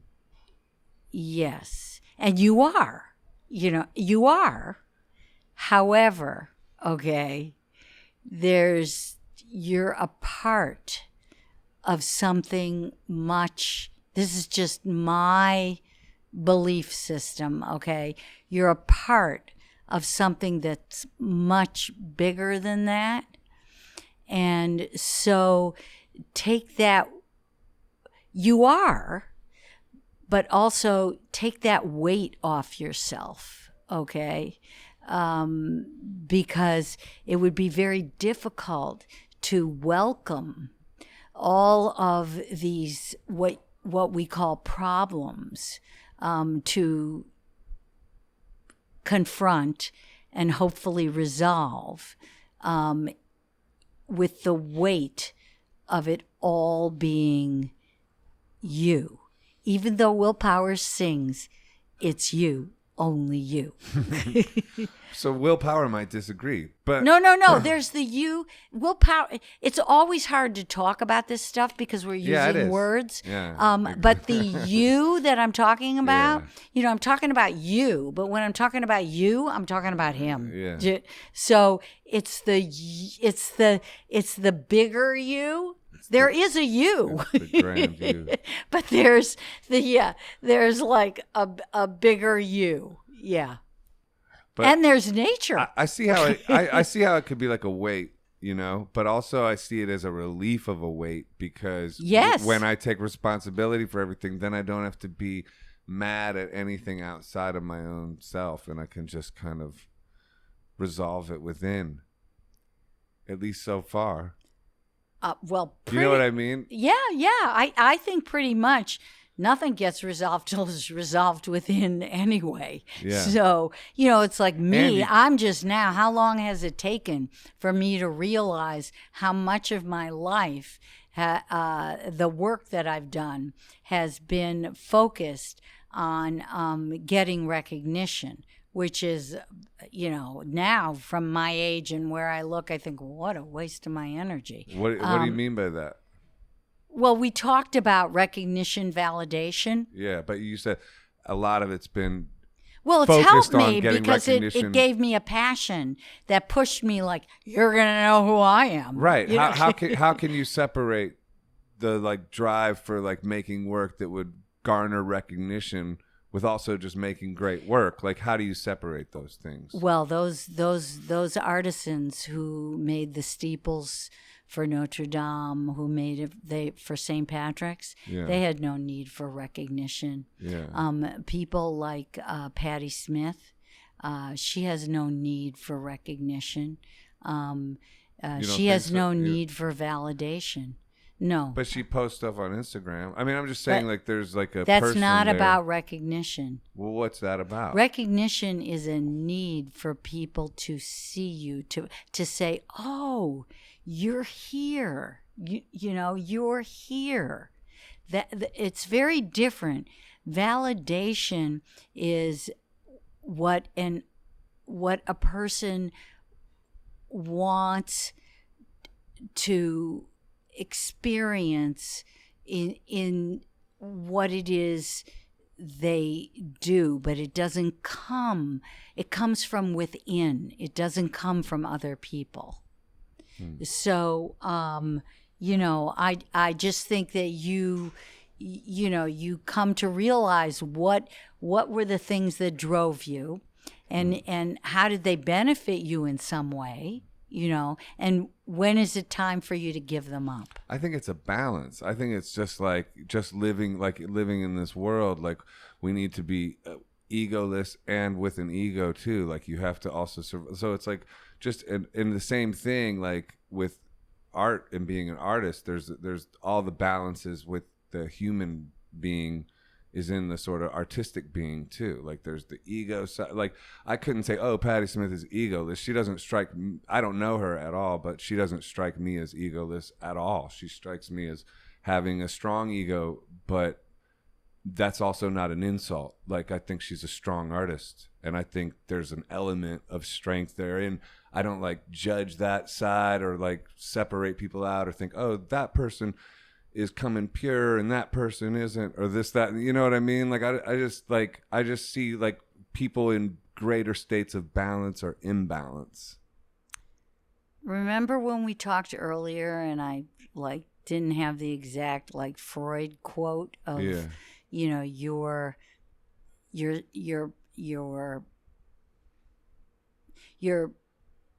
I don't know if the word is purpose, but love and work, your satisfaction, your completeness. Patty's career was really going into high gear after Easter, right? After Because the Night. And which she wrote with Bruce Springsteen.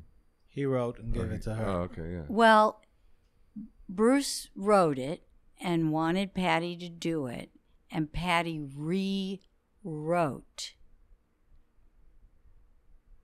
all of it. A lot of it. Oh, okay. Not a lot of it. Definitely changed it. Okay, but the point is more that my point in bringing that up is just that I wanted to tell Joseph that, she had met at that period of time Fred Sonic Smith and fell in love with Fred Sonic Smith. And in the middle of having it all, everything, and she worked for that, right? She worked hard for that. Having that, she has love, okay? she has her work. She writes all the time anyway. Okay. She doesn't write to like have the public love her or buy it. She writes that's what she does, right? So when she got the love and the work, she walked away from all of that. Would you do that? I mean, I love making stuff and making art. I don't. No, but you can do it and not be in the public eye. Yeah, I don't even. You like being, at this point in time, you enjoy being in the public eye. Me? You get something from it. I don't know. That's like your judgment. No, it's me. Yes. It can't be any other way. It is your judgment. Well, you do a lot of things. I love doing stuff. I totally understand that. Yeah. But you do a lot of things. And if we talk about reality, I've manifested in this stage of my life far less of a following. So on some cosmic level, I need less of, on some cosmic level in reality, I'm garnering less attention or need for attention, you could say. Really?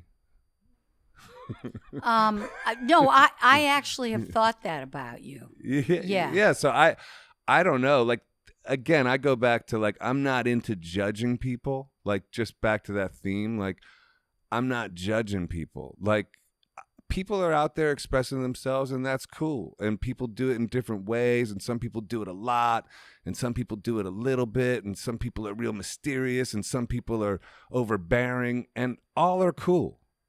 Like, I don't like, oh, I don't like the way you do it, or this person's doing it from this Wait a minute, ego-y so you're vibe, telling and me, like, I you're don't. telling I just me don't. your fast brain, your don't. autopilot. I'm just not as judgy as you, Lynn. It's not judgy. Let's talk about David Lee Roth. Fuck's sake. You don't have an autopilot on you? Dude, listen. Dude. I'm also out here surviving too. You want to real talk? I'm out here surviving. You know what I don't want to go deeper than that, but I'm grinding for a survival thing too. So it's like, and my shit ain't locked in. You know what I mean? Yeah, I understand. If my shit was locked in, I could lay back in the cut a little bit more. Like, so if you want to talk about it like that too, there's also that going on. Like, if I had $500 million in the bank, I'd probably be a little quieter. Well, you know what I mean? So it's like, wait, wait. Real talk. I want to know. Let's talk about you walking with Eddie Van Halen and dating Bruce Springsteen. I want to know why it's 500 million. How much might would as well it get take? $1 billion. How much would it take? 5 million less. 2 How much would million? it take? I'm not greedy. How much would it But take? you probably think I am. Oh, that's terrible. But I'm I'm here all day, sorry. folks. How much would it take? Yeah, how much would it take? Really? Oh, come on. I don't know. No, how much would it take for you to feel? How much would it take? I feel good. By the way, I feel really good now. Yeah, like, I love life. I'm doing really well. Like, I'm not trying to paint a desperation picture either. I'm just saying it ain't on lock. There are things. There is this. There's that. Y'all know what I'm talking about. Read between the lines, Like, and it wouldn't take it for me. I would be happy living in an Airstream. That would be like fucking gangster. Yeah. I lived in a garage in Red Hook for 8 years. Like recently, it doesn't take a lot to keep me really enthusiastic about life. Well, giving my all to this life, Okay, so now I'm going to tell you something. Okay, go for it. This is like my fast brain, judgmental, autopilot brain. Sake. Okay.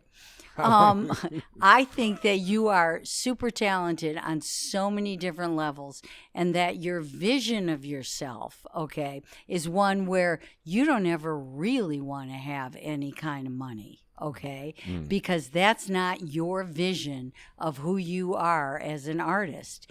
And anything that would make that happen, you have pushed it away because you are so talented. And and you're a hard worker. It's not just talented, you work. So I really think... I like to work. I'm from Ohio. That's what we do. We're Midwestern. Yeah. Yeah, we drank the water. Yeah. So I really think, you are living La Dolce Vita because you are living really the vision of yourself. You don't have that other vision. That's why when I kept going like, well, exactly how much? Because when you pick the figure 500 million, which is like ridiculous, okay? No, not that you couldn't have 500 It's not that million. ridiculous. No, I'm not that you couldn't have it. Hey, Jay-Z has $1 billion. Kanye has $3 billion, I guess. I know, at but least. but you picked a wild number like that, unlike like let's say 5 million or 10 million. Do you know what I mean? You picked that would something be too serious. well, too real. Yeah, but I'm not trying to bum everybody out. I'm trying to illustrate a point, like going like, well, I'm still out here gunning for survival Yes, too. but that that's was your the point. vision of you. I just think that's That's my judgment. That's fine, and I you can't argue that because that is who I am at this point in time. So therefore, that must be the vision of me. But I am wanting to manifest greater comfort in life. I'm trying to overcome, I guess, that sort of stereotypical like struggling artist that's like, you know what I mean? I'm not like... I think you would be really uncomfortable being super wealthy. Why? Unless I got my teeth straightened had out. a passion that was philanthropic. Oh, I do though. I would love to. I could expand what I'm doing and be more philanthropic. Honestly, like that would be rad. I don't value poverty or like skirting those lines. I came close to that shit. I don't know. I'm not there now, even though I didn't dress as well as I could have. But like, you color coordinated, Poppy. Pants, the stripes. See, I do operate a lot, unfortunately, out of my judgmental brain. It's not judgmental. It's called the fast brain. I don't know. And Fast Times at Richmond I was gonna say that. I was on my tongue. Imagine if we you both did it. James. Fast brain is based on, and it's what I've used for so long, and it's what has made me, successful at portraiture. I'm highly intuitive. It operates out of intuition and emotion. Like I said, not logic, not reason. Yeah. And so, my fast brain, my autopilot brain tells me that you really do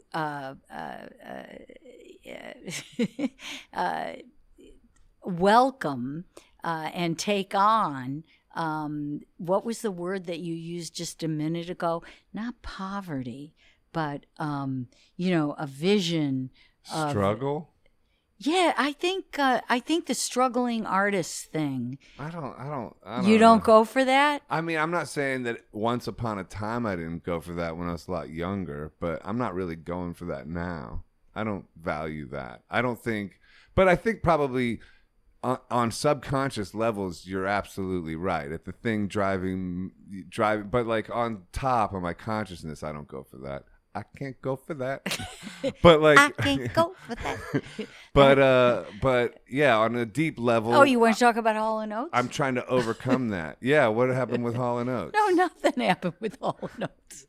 But wait, how did you date Bruce Springsteen? How? Yeah, how'd you guys meet?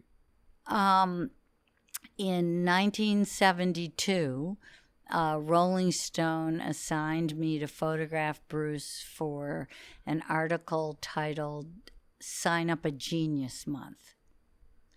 And the genius. Here we go again. Again with the genius.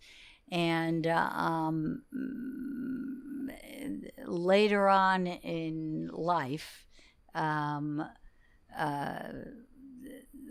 we accidentally met at a recording studio, and It was like one of those, oh, it's you again. No, it was actually kind of weird, magical for me. And I like to think for him too. I walked into the wrong studio. And there was somebody sitting at the board, and it was like, it was suddenly like I was on acid or something. And not that I was listening. It was like something what happened like between me and this person. And I realized, I looked around the room because it was like so weird what just happened to me. And I realized I was in the wrong studio. Like, who were these people, right? I walked into the wrong room. What was he recording? Do you remember? I don't remember. 72. Oh, what year? No, that wasn't 72. That was later on. Anyway, keep going with what you're still. And so I went, oh, I'm really sorry. And I said, I'm in the wrong room. And I picked up my stuff because I walked in with all my bags and I threw them on the couch. And I turned around and it was like, and then I went, oh my God, where am I? It was weird. And I gathered up all my stuff. And I said, I'm real sorry. And I went out the door. And he came out and asked, he said, would you come back in? I'm going to sing a song and I'd like you to sit there. Classic. That's amazing. So. Did he remember you from 72? We weren't talking about that. I feel, especially at a place where it's a recording studio, people pay a lot per hour for their time there.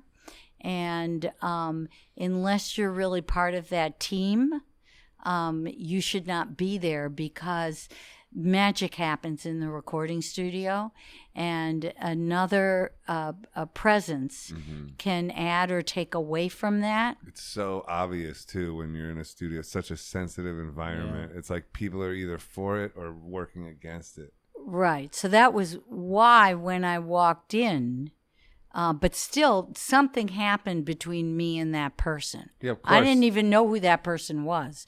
Right. I don't think I could actually see him. I think I just saw light. It was weird. Right.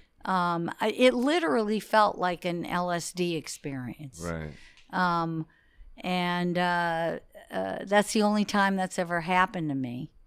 And, Bruce, after that, Bruce and I started talking, and, I'm a valuable commodity in terms of not having a filter in oftentimes between my brain and my mouth. So the truth comes out just oftentimes brutally, but it's not meant that way. And there are those people who really desire to have that. And there are those that don't. And I just am what I am. I don't want to hurt anybody, Right. I don't mean it that way. Yeah. So we developed a relationship. Right. And at that period of time in my life, Well, he liked you telling him the truth. Is that where you were going with that? I think he just liked Who you were. who I am, and that I offered something. But this is not unusual, when you were joking before, like Van Halen or this or that or the other thing.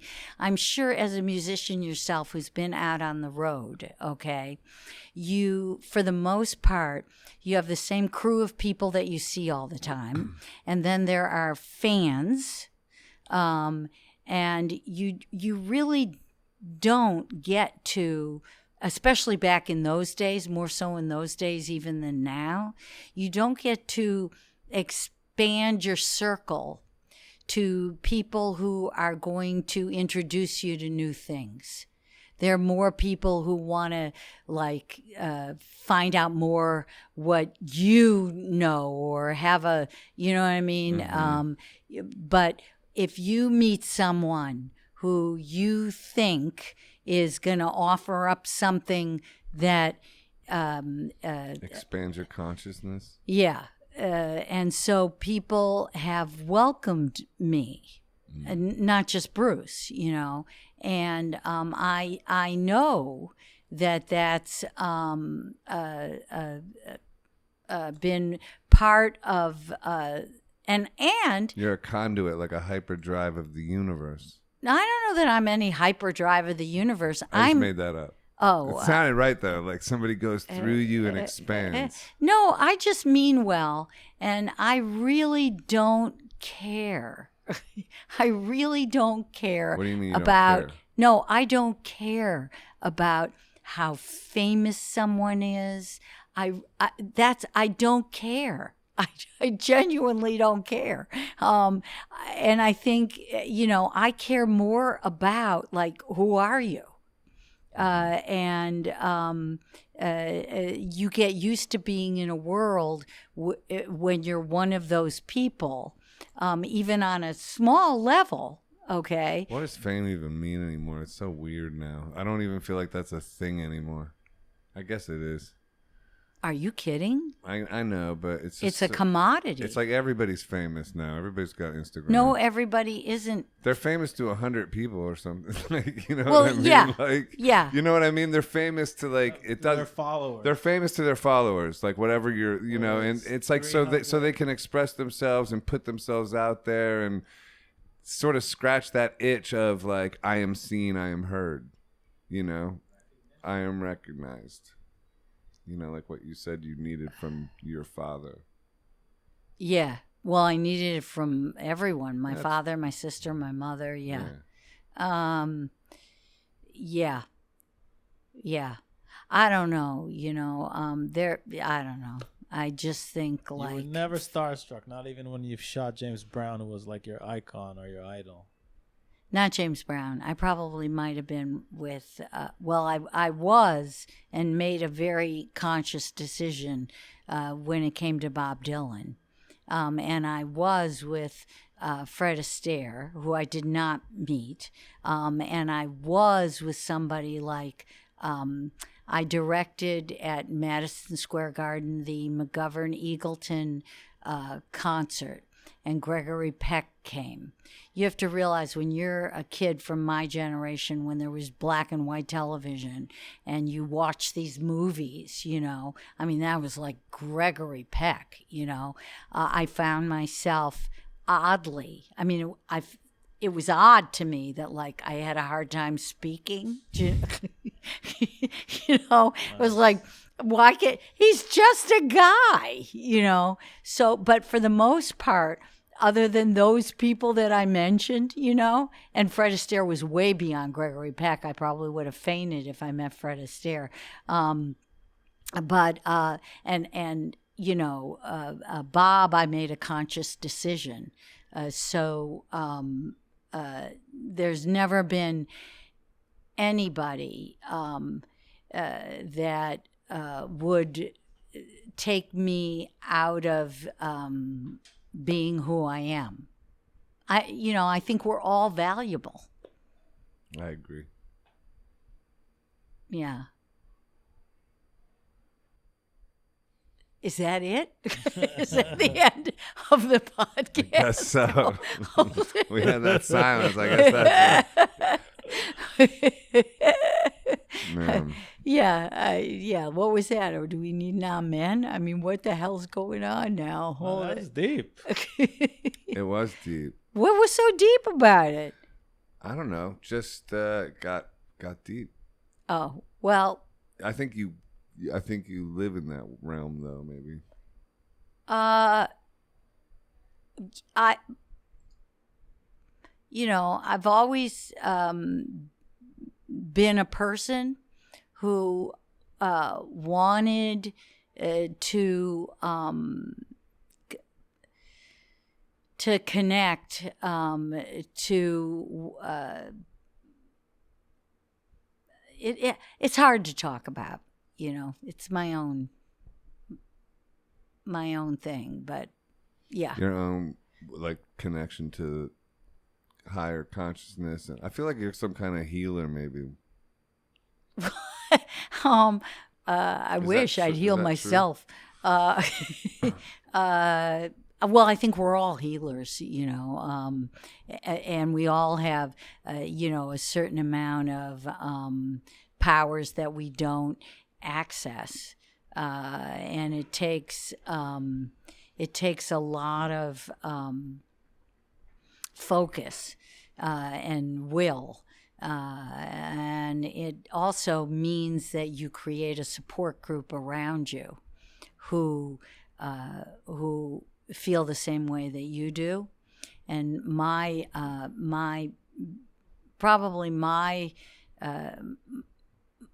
journey, because I have been part of things, whether it was meditation groups, a variety of things, that it always came to a point at which I felt disappointed. In the teachers or something? Or or in the study or whatever? Well, disappointed that the teacher was, I felt, had been compromised by the tests of everyday living. You can go into a place called samadhi and leave your body, and that doesn't mean that's it.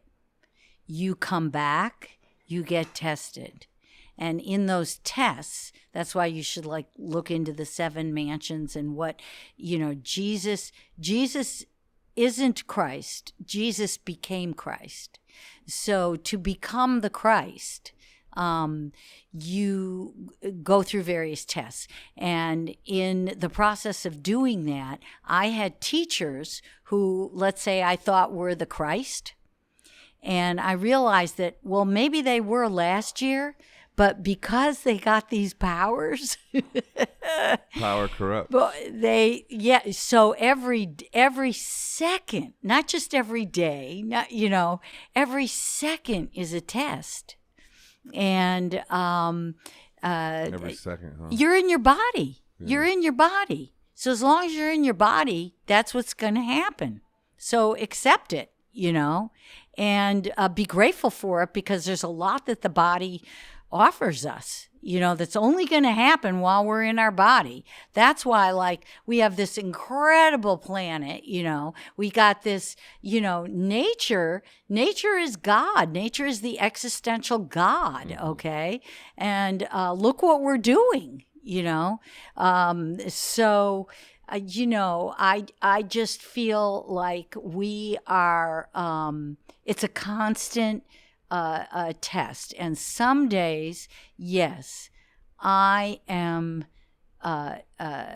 downtrodden and don't know how I am going to get up. And I know that that's a waste of my time in the body, and I have to get up and do the work. And what is the things that get you up and to do the work? Remembering that I'm on the journey, that I'm blessed enough to still be here on the journey. Mm-hmm. Is there any kind of techniques you use, though, like yoga or anything specific? I did when I was younger. No, I used to sit in meditation for actually more than 24 hours, learning how to hold, not going to the bathroom, not feeling there's a fly on my face, whatever the case might be. Silent meditations, not talking for a month. That's a real heavy. That is heavy. So, they're... but now you don't do that kind of stuff anymore, or like you used to? No. Now you just get grateful? No, there are everyday things that I fail at and don't we all? and I just want to be conscious that I'm failing, recognize them, and then try to do it better The next day. Yeah, or that day. Yeah. You know, but I want that recognition opposed to that being the slow brain. Yeah. I want that to be the fast brain, that autopilot. Yeah. I'd like that on my autopilot fast brain. Right. That would be cool. Yeah. That's awesome. Okay, so now what do you want to ask me about David Lee Roth? Well, like, yeah, like, I was sitting here tripping out, but like correlating, because you keep talking about Jesus for a little bit here and there, and then like correlating like David Lee Roth and like religious icons and like Gene Simmons and Kiss and all them, like that sort of iconography of religion and rock and roll. I don't know why I was sitting here thinking about that, but do you have any thoughts on that? And tell us about I do. Working with, okay, tell me what you think about that. I think that moment on stage where particularly I've been on the stage when there are 100,000 people out there, not 2,500, you know, like 100,000, and the amount of love being thrown at the stage is just, I mean, for me, I'm sure for them, no matter how dead they are, you feel that, okay? And that changes everything. So that relationship and feeling that energy of that give and take and that oneness is, really is such a gift for me. Because as we talked about before, I'm never moved by someone like being famous or whatever. I always wanted to be like the fan. Always. I didn't want to be the person on stage. I wanted to be the fan because that person with the unconditional love that they have, you know, they don't really care who that person is. That person is the golden calf. That person is who they want that person to be, you know? And I like think, why can't I ever feel like that about, you know, somebody I don't feel that way. Like I just don't. And so I'm like this voyeur. I kind of know. I know what you mean exactly. I just sort of like, I'm totally a voyeur. I'm like this weird peeping Tom, you know, that's what I am with my camera. And it's fantastic. But for me, that whole, you know, the names that you named, which become gods for people, lots of people. Well, gods of thunder, anyway. Well, Still got it. But I grew up, you know, with the stories, you know, of. You don't even say the name God. You say Echad. You can't say Ehud. What? Echad. What's that? One. Yeah. What's it mean? You don't. It means one. Echad. Echad. It sounds like Echad. Ehud, yes. It sounds like Ehud. Echad. Wait, have you been Ehud. God this whole time? And from Detroit, we said Echad, but I'm sure it's Echad. Ehud. Just like we said car, we said party, you know. So, yes. So the idea of the golden calf is what rock and roll is, you know. It's like, what are you worshiping? The wrong You know. thing. Yeah, they need a form.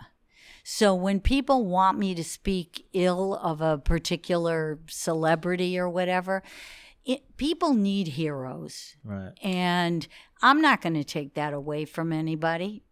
You know, let them have it. That's what they need, you know. They come with their plate ready and let's see what gets put on the plate. People need heroes. Artists need inspiration. I think I don't know that artists need inspiration as much as artists need to connect to the divine. That's awesome. What? Well, that's just my thought. I don't know that it's. He's still thinking about it. Oh. No, I don't know. I think everybody wants to connect to the divine. Really? Except for psychopaths. No, think about it. If everybody wanted to connect to the divine, we would have a very different world. Yeah. What do you think? You think a lot of people want to connect to the devil? Well, first of all, on the who was it who said it? I wish I could remember quotes, but on the side, when you look at a thing of the angel, like a painting of the angel, the flip side is Satan. Right. Okay. So they're flip sides. Yeah. So as long as you're in that mindset, okay, it's always reaching for the it's divine. always both. Yeah. So if that's where you live, that's what you're going to be dealing with. Right. And you don't live there? Well, sometimes I do, unfortunately, but most of the time I try not to live there. And where do you live instead? What's it like? Yeah. How do you? What's it like in Nashville? How do you? Or Aspen? How do you frame it? How do I frame life or the hero's journey or? Oh, the hero's journey, Joseph Campbell. Yeah, or like whatever we're all doing here, like the. How do I frame the it? test of life, yeah. How do you frame it? Because I think of like good and evil as like the frame of it or whatever, like yes, darkness and light or whatever. That's the frame around the picture. That's right. I agree with you. Oh, okay. So that's how you frame it too. Well, that's how it is in your body. You're in the body. As long as you're in the body, you are here to go through certain things. When you are through it, you no longer need to be in your body. So if you're in your body, this is what happens. And choices have to be made. So choices are decisions, and you've got your slow brain and your fast brain. Fast times in Richmond. And utilizing them both is important because the ancients used that fast brain in a world that they lived in. It worked for them. We've taken it and kind of mutilated it because we don't have the same kinds of needs of survival. We don't live in that world anymore. We live in a different universe. A different universe. Yeah. Hold on, I got some notes though I want to read real quick too. Don't you want to ask me about Gene Simmons? I do, actually. Yeah. How did you meet them? Let's see. Oh, Bill Aucoin called me. Bill Aucoin was their manager, and he called me and asked me to photograph them. And so that was how I met them. But the minute I met Gene and Paul, there were very few. It's really fascinating.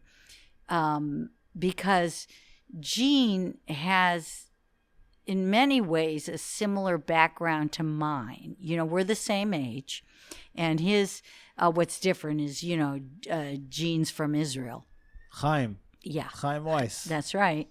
And but it wasn't that normal for kids of our generation to have working mothers and to just have a mother. Okay. So we had that in common and our Jewishness. There were not many people in rock and roll because that was not a job that many Jewish parents would have suggested their child go into, unlike today, okay, where they know how much money can be made, right, in rock and roll. Yeah, before COVID. Yeah, well, well, there are ones still making. No, you're right. Yeah, you're right. yeah. So anyway, so there was a kind of bond there, and then Paul grew up with this like deformed ear.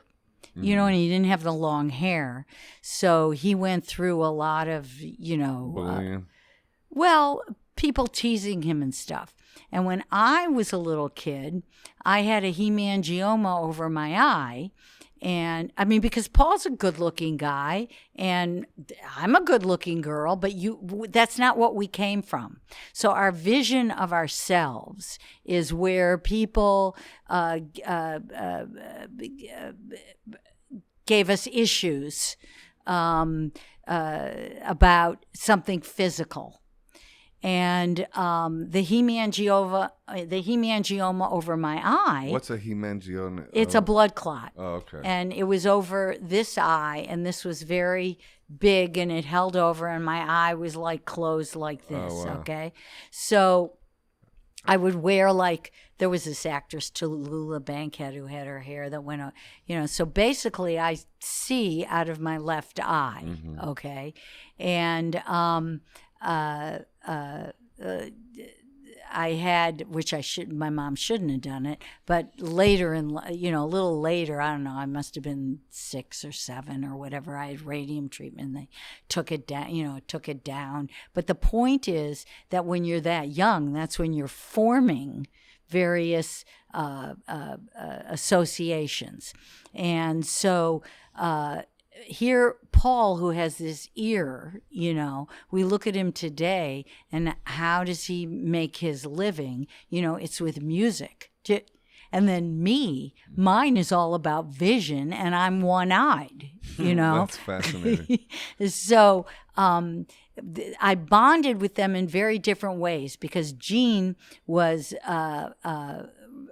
so much unlike me when it came to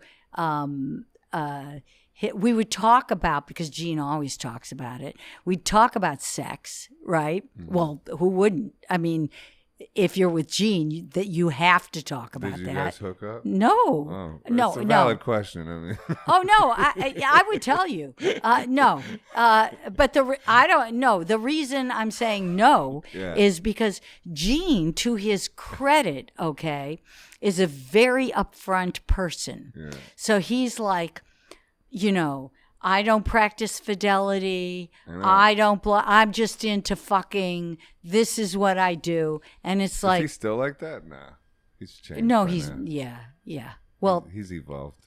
Well, there's a lot of things. I think, he made a different choice when he decided to actually marry his wife, right, who was really already his wife. They had kids. But anyway, the point is that that's just, and that's okay. But he was honest, and I like that, right? I'm not like that. It's like if I was gonna, if I kiss somebody and if I'm going to kiss somebody, that's number one. And then I kiss them and it's good, I'll fuck them. Okay. And if I'll fuck them, it's because I think I'm now married to you. Right. Okay. We are now together forever, So I'm just saying that's what I come to the table with. Do you know what I mean? Yeah.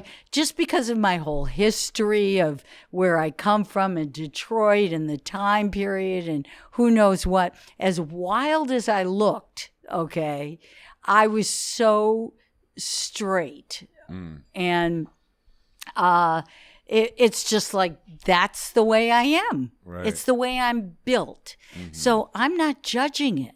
Right. You're fine. Hey, if you two are married and you want to have an open relationship and go fuck other people, it's fine. I'm not judging it. Problematic. It's not it's not. There are people who work that out. Some people can pull it off, yeah. And there are others who, it really doesn't work for them. Paul is like me. Paul's a real romantic, right? So I was always trying to like fix Paul up with people. He was my friend. You know, and Paul, and he doesn't mind talking about this. I would always say from the second I met him, "You're fucking gay," okay? And Is he like? no, Everybody would say that though. Like that's why I was almost dying to ask, but I didn't Paul, want to be rude. No, you're not rude. Paul's great about it. I mean, I wouldn't talk about it, but Paul's great about it. No, because we would be doing something in a shoot, and he'd do a move or something, and I'd go like, "Oh God, it's so fucking gay. Don't do that," you know. This is not in any way. Effeminate. Wait a minute. This is not in any way a slam to Homosexuality. yes, Yeah, of it's not course at all. No. It's No, just there was just this like thriving rumor that he was gay, like so whatever. no. Paul, and I've known other men like Paul. Just so you know, there are those men that are very in touch with both the female and the male part of themselves. Nothing wrong with that. And At all. Being gay, straight, whatever. Obviously. It's fine. Whatever, it's fine. whatever the journey No is. judgment. No judgment.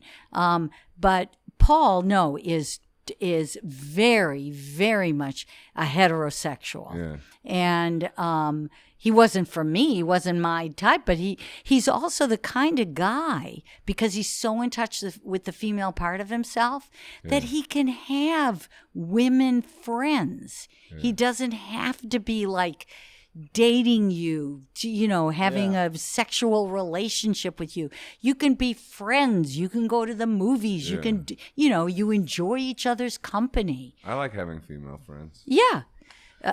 But so were you like shooting album covers for them or anything like that, or did you shoot like just? Well, they would use. They're the only people. I never even threatened to sue. No, they would. They've used my pictures. I even called up Gene. He's got my picture of him and his mother on the back of his book. Oh, and on the cover of his book is my picture. Or they make illustrations of them. It's a very weird thing. I feel like they're my cousins. I do. Yeah. I feel like they're my first cousins. Right. And they're just using family photos. I just sort of go like, oh God, these guys. Right.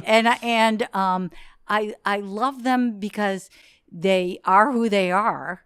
They're really honest about it, and they work really hard. And I know what else I loved about them in that first shoot. Besides the fact that they had never done any drugs whatsoever, and they didn't drink, and they were they were vegetarians. I was like, yeah, So there were just things that I identified with that made me feel very comfortable around them. There were plenty of people who were like, you're friends with, Gene and Paul, I love your Instagram where you tell stories about like, photo shoots and people that you met, and that's a really good vehicle for you. Well, the only reason I do that, because I don't really, it's not the thing I don't like spending time going backward. Right. I want to move forward. I'm more like that too. And so I try to frame it in a way where I can share some lesson I learned or something else other than just recalling historical stuff. Yeah, it's not interesting for me. Right. But the reason I do it is I did it once, I think, and then I didn't want to do it again. I did it once because I thought, okay, I want to see how many followers this generates on my @Lynn Goldsmith Instagram. Check it out, people.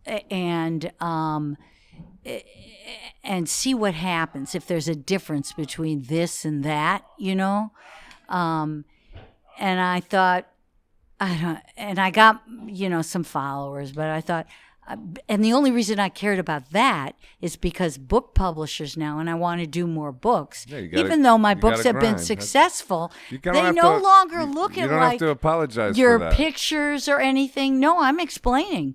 They look at like how many followers do you have, Right. or they don't want to give you a book deal. Right. It's weird, and I want to make books. Exactly. So, And then we're back to that Yeah, thing I was telling you. yeah. No judgment. It's just like it's an organism, like a human being existing in this realm called Earth. It needs an ego. It needs to survive. It needs the connection to the divine, and obviously that's the most important. You could even say, but I don't even want to say that, because what's really most important is the overall balance. And the balance is the balance is Yeah.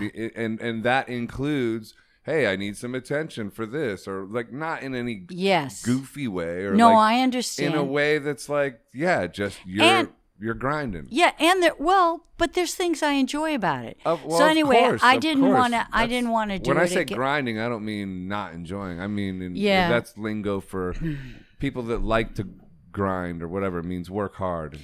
Well, I didn't really want to do it again, and Matt Nathanson, Shout at out, Matt Matt. Nathanson, yeah, and Patty Smith, at This Is Patty Smith, they both told me, "Oh, you have to do more of these," and I went, Yeah, "I they're don't." great. And I said, "I don't really want to do these," and they said, "You know what? People, it lightens up the day. It does. takes it away. It lightens it up. So if you want to do something uplifting, because they know that's what I want to do, they said, do it." Well, you know who else likes it? At Joseph_Arthur.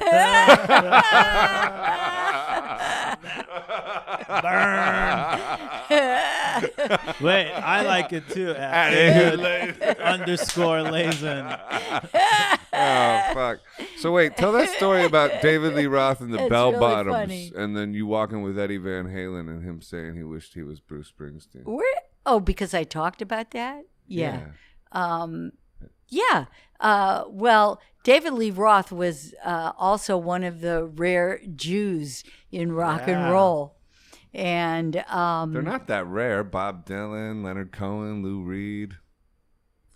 Lots of Jewish rock and rollers. when you look at the numbers, okay, when you say not that rare, Yeah. and you talk about everything from the Beach Boys to Led Zeppelin to the Who, and even though Pete Townsend is Jewish. See, it goes like, come No, on, I let's know. go with the David Lee Not a Roth. Jew in sight.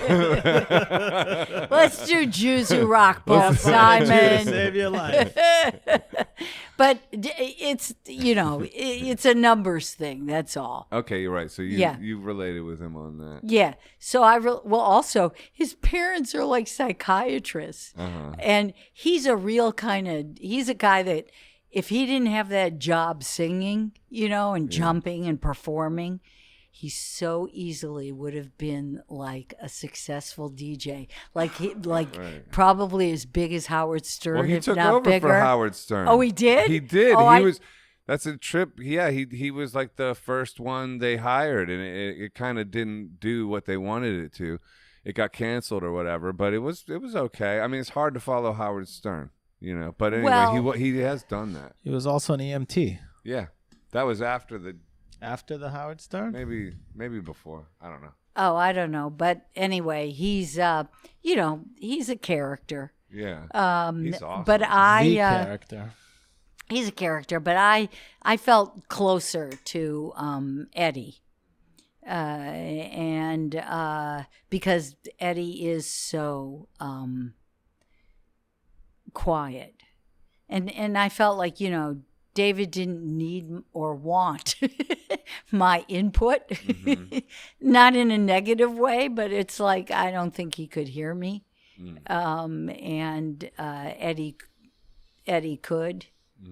So, I really feel like Eddie is a kind of tortured soul with a real gift. Yeah. So, Anyway, we were walking around New York and at night taking pictures and stuff. And no, when I was going with Bruce, I didn't, I don't think, I mean, I guess you could say I dated Bruce. I like to think, you know, for a period of time, you know, he was my other half.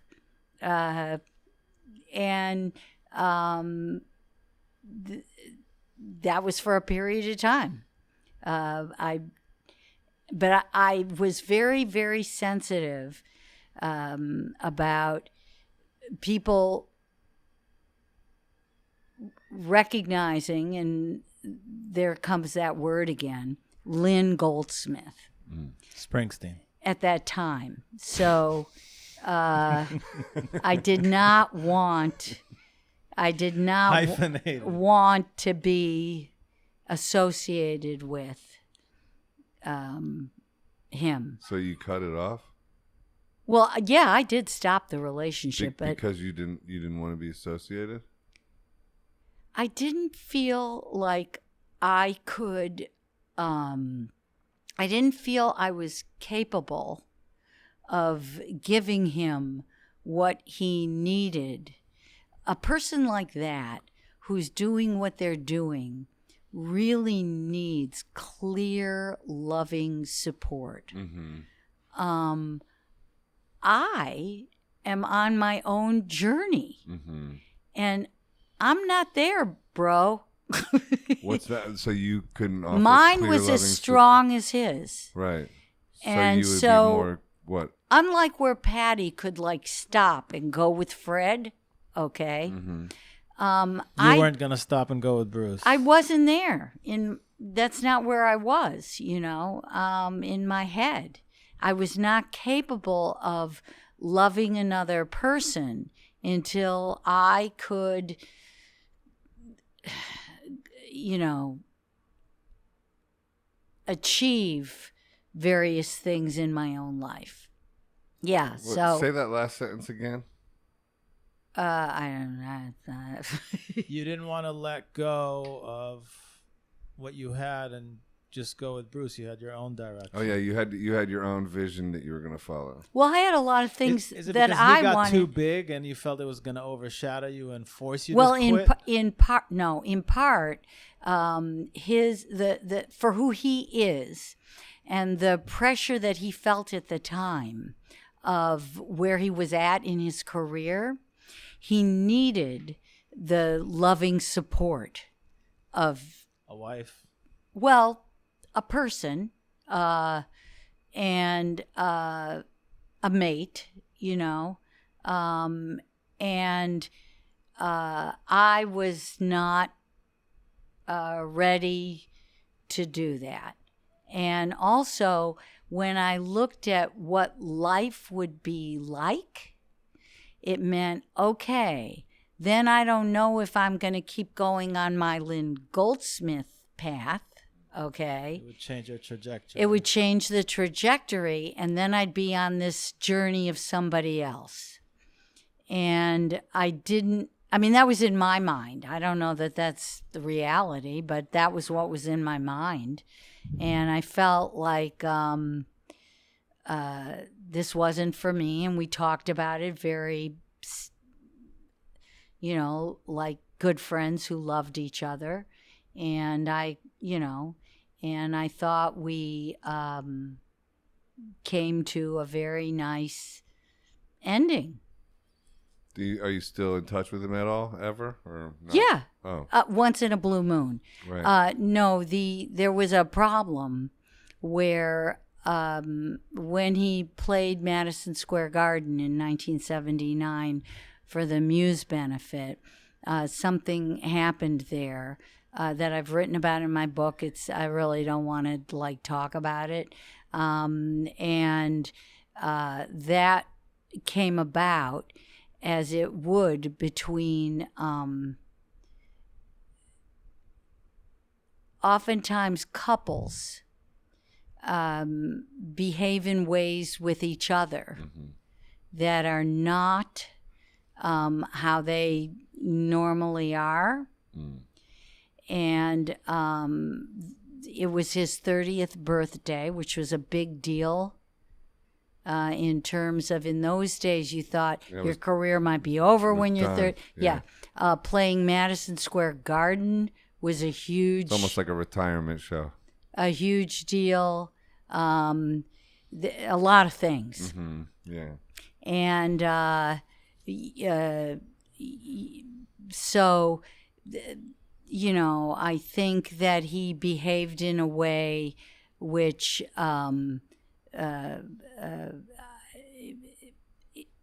isn't really like him.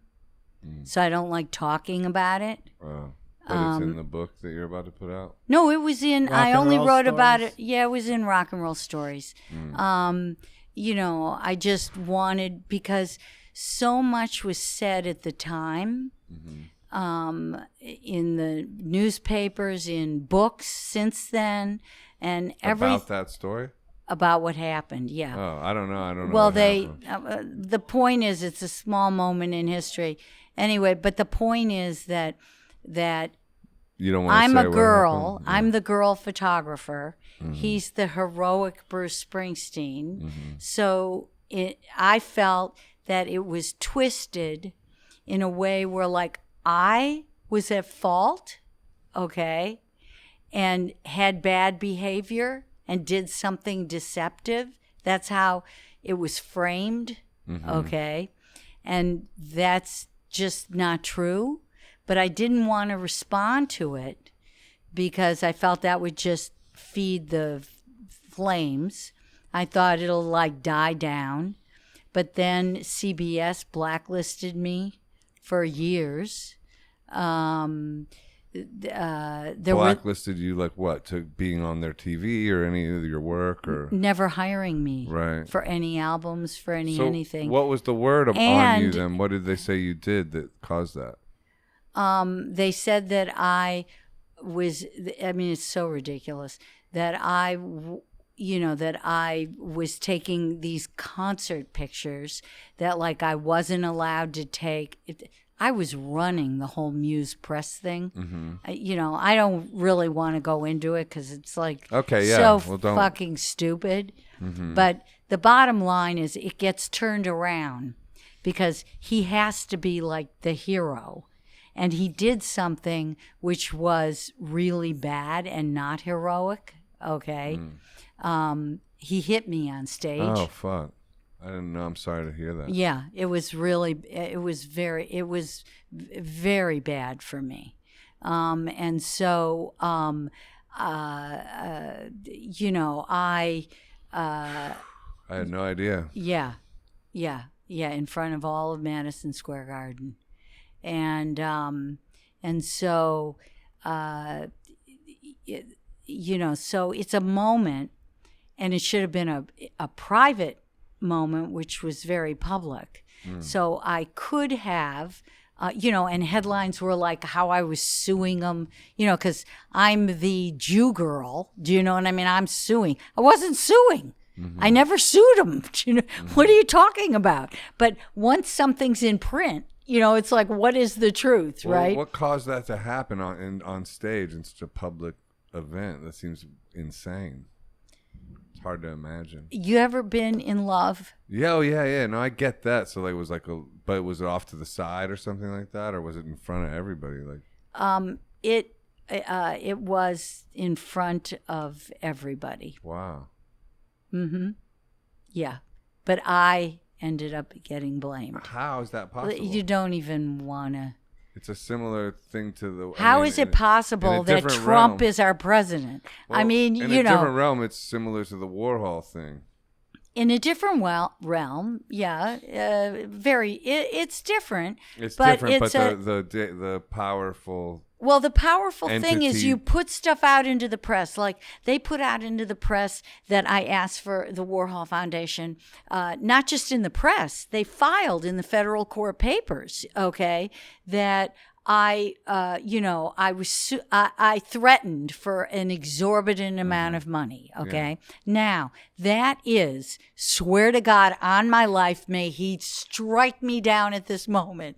I never asked for a dime. I believe you, and I don't want to go back to the Warhol thing, but like but I'm saying this. So what I'm getting to is, so when the papers go like, she did, she's suing Bruce Springsteen. It's like, no, I'm not. You can't. I don't have a lawyer. It's like it becomes the truth. But what about like wasn't there any outrage that you got, that he hit you? Like, the only because he's a star. How could that not be an outrageous? Because I'm a girl, he's a guy. This is 1979, so different not time.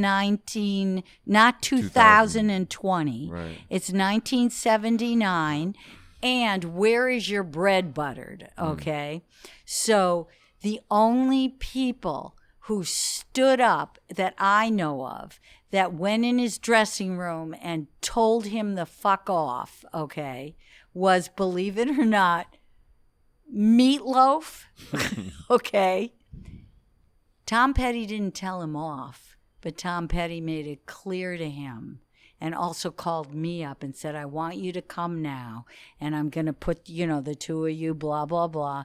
And I went, I can't. I'm like, it's a long story, but there were very few people. There were very few people who were all at that event. Yeah. So it was a big, wild event with lots of different artists like Tom Petty and Meatloaf and all that. Yeah, which I helped put together. Musicians United for Safe Energy. Bruce did not come in until the last minute. Oh. Wild. Yeah. Yeah. Yeah. So have you guys come to an amicable resolution of all that, or is there still bad animosity between you guys? No. I don't know if Bruce believes whatever he believes. I know my truth. Mm-hmm. But I look at it like this. I sort of understand why he behaved the way he did. Not that it's excusable, but I understand it. And I feel bad for him.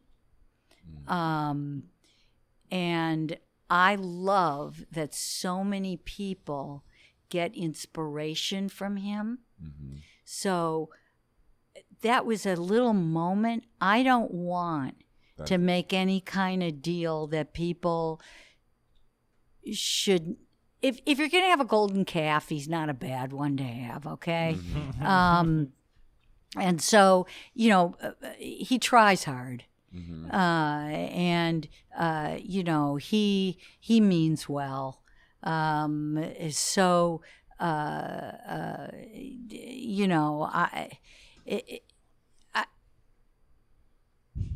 I'm fine with it, and so is Bruce. And yes, Bruce and I have a talking, communicative relationship. Maybe we talk once every 3 years. Mm-hmm. Maybe we, you know what I mean? But we don't have issues with each other. That's nice. Yeah. No. I'm really happy that he has, a family and a wife who is the type of person that can just stay in there for him. Mm-hmm. And that's great, and I'm friends with Bruce's sister, who's a wonderful photographer. Mm-hmm. I've known her since she's, 14 or 15, Pamela. That's awesome. Pamela's at PamelaSpringsteen.com or whatever it is. Next time you talk to Bruce, mention the podcast and that we'd like to have him. Okay. But no, it's not like we call each other up and like, hey, how you doing? 3 years from now when you talk to him. So, let's end it on what's coming. Well, what's in the future then? Like, what are you working on coming up? Like, what's in your head now? What's inspiring you now?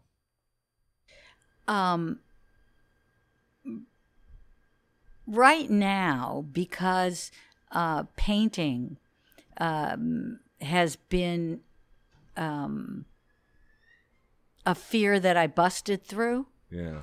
I like what you said, that busting through your fears. That was a big one for me. So I'm really working to learn more through it and to be able to hopefully resolve to do two things at the same time: resolve conflicts inside that I have through that particular art form, and also to just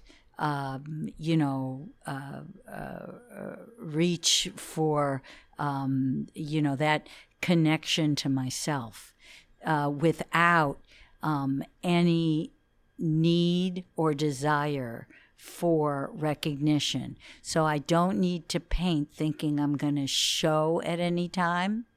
You show it on Instagram. Yeah, but I mean a show, and then people going like, oh, here's her gallery show. That's a whole other. Yeah, I love Instagram because it's a community.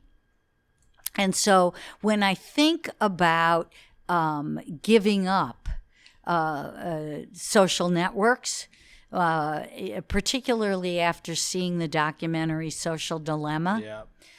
When I think about that, I haven't seen that. What is that? Oh, you should see it. Is that on Netflix? Yeah. No, HBO. No, it's on Netflix. Is it Netflix? Yeah, it's the number one trend. I don't have Netflix. Oh. It's maybe give me your password. Yeah, it's. I'll download it and send it to you. It really is thought provoking. Yeah, no, for sure. Yeah, especially if you have little kids. It's really thought provoking, so the whole time watching that, I was thinking, but I really kind of like Instagram. Again, it's the balance thing. It's like I feel no, like it's being conscious. But that's balance. Being conscious is similar to being balanced. But it's great, because I like waking up in the morning, and then the ones that are on my feed, like you, I like, oh, look at that Rolls Royce he's with. Mm-hmm. Is that his Rolls Royce? That's me manifesting. That's your $500,000 car. 500 million. She's the second person to ask me whose Rolls Royce that's me, That's me. Like, that's me playing against the type of the down and out. I'm into struggle shit. So many with a Rolls Royce. Yeah. I look good with it too. I like when so many times you're like, because I ride a bike everywhere and always have. Yeah, we got to do that GoPro. I got a GoPro. I want to do that. Yeah, let's so do that. I always think like, oh my God, he's the only person. He ride all the way down to the end of Manhattan. Like that's where I go. Let's do it. I wouldn't know this was a Rolls Royce because you can't see it's a Rolls Royce. You can't see if you zoom in, it's right there. Yeah, it's a Rolls. It is a Rolls. No, so legit Rolls. I really like, and I'm always, I was really pleased to see the show of your work. And I'm going to try to make it down to that gallery. West 10th Street. Yeah. West 10th Street. 236 West 10th Street. Yeah, definitely before I leave on Sunday. Yeah. No, I'm always so, I love that, and then you see new stuff, and then you also keep in touch with friends. Like Patty's Instagram is very personal, and it's like, oh, I should read that book, yeah. So people should check out your last book with Patty that you just put out. Tashin, yeah, I need them to do that. I need them. Plug it. Okay. Patty and Tashin approached me about doing a Bruce Springsteen book. Like Bass. And I said, Bruce who? And have I got a story for you? No, I talked about. I actually prior to Tashin asking me, I talked about it with Bruce, and we're going to do it one day. Yeah. But I didn't want to do it right now. And so Patty, a year or so before this, we'd been looking at some pictures, and she said, we really should do a book of these pictures. So that stuck in my mind. So I said to Tashin, well, what I'd really like to do now is a book with Patty Smith. She doesn't like any attention? No, I'm just kidding. Anyway, go ahead. She doesn't need it. I know. I'm just heckling you. Come on, go. You go. She really doesn't. I know. I'm just a joke. I'm joking. Okay. Come on, it's keep going. part of the work. No, she really doesn't. I know. I'm joking. She's different so than. She's saying, let's make this book. Well, she had said that before, so that when Tashin offered, asked about that, I said, well, I will do that down the line. Mm. I said, but what I'd like to do is a Patti Smith book. And they were like, well, let me see what pictures you have. And I showed them, and they said, oh, yeah, we'll do that. So I wanted to do a book where there are many writings that I'm aware of that Patty has, which the public is not aware of, that aren't in her books or whatever. And I thought, that would be great that we could pair this and do that. And there's a collaboration. Oh, yeah. It was so much fun to be able to do that. And we had gotten I had gotten actually a poem from Sam Shepard before he passed. Well, of course I got it before. No, I would talk to him in meditation, and I got a poem of Sam Shepard's. So the book opens up with this close-up of Patty and a poem from Sam about Patty. So it's a very, for me, the beautiful. whole. Yeah, it's beautiful. Beautiful. And the book is beautiful. What's it called? It's called Before Easter After. Nice. Yeah, and you have like 14 books, did you say? Yes. And one with Marky Mark, that was interesting. Yeah. Yeah, and you made him dedicated to his dick or something? No. I know. That's another thing. Yeah, no. He is really a smart guy. Shout out Mark Wahlberg. Yeah, shout out the podcast, Mark. You don't need to go to his Instagram because he already has like 10 million followers. Wahlberg.com. Yeah. Yeah. Wahlberg's Burgers. Yeah. No, I like that I knew people before they got to a place that changed them. Mm.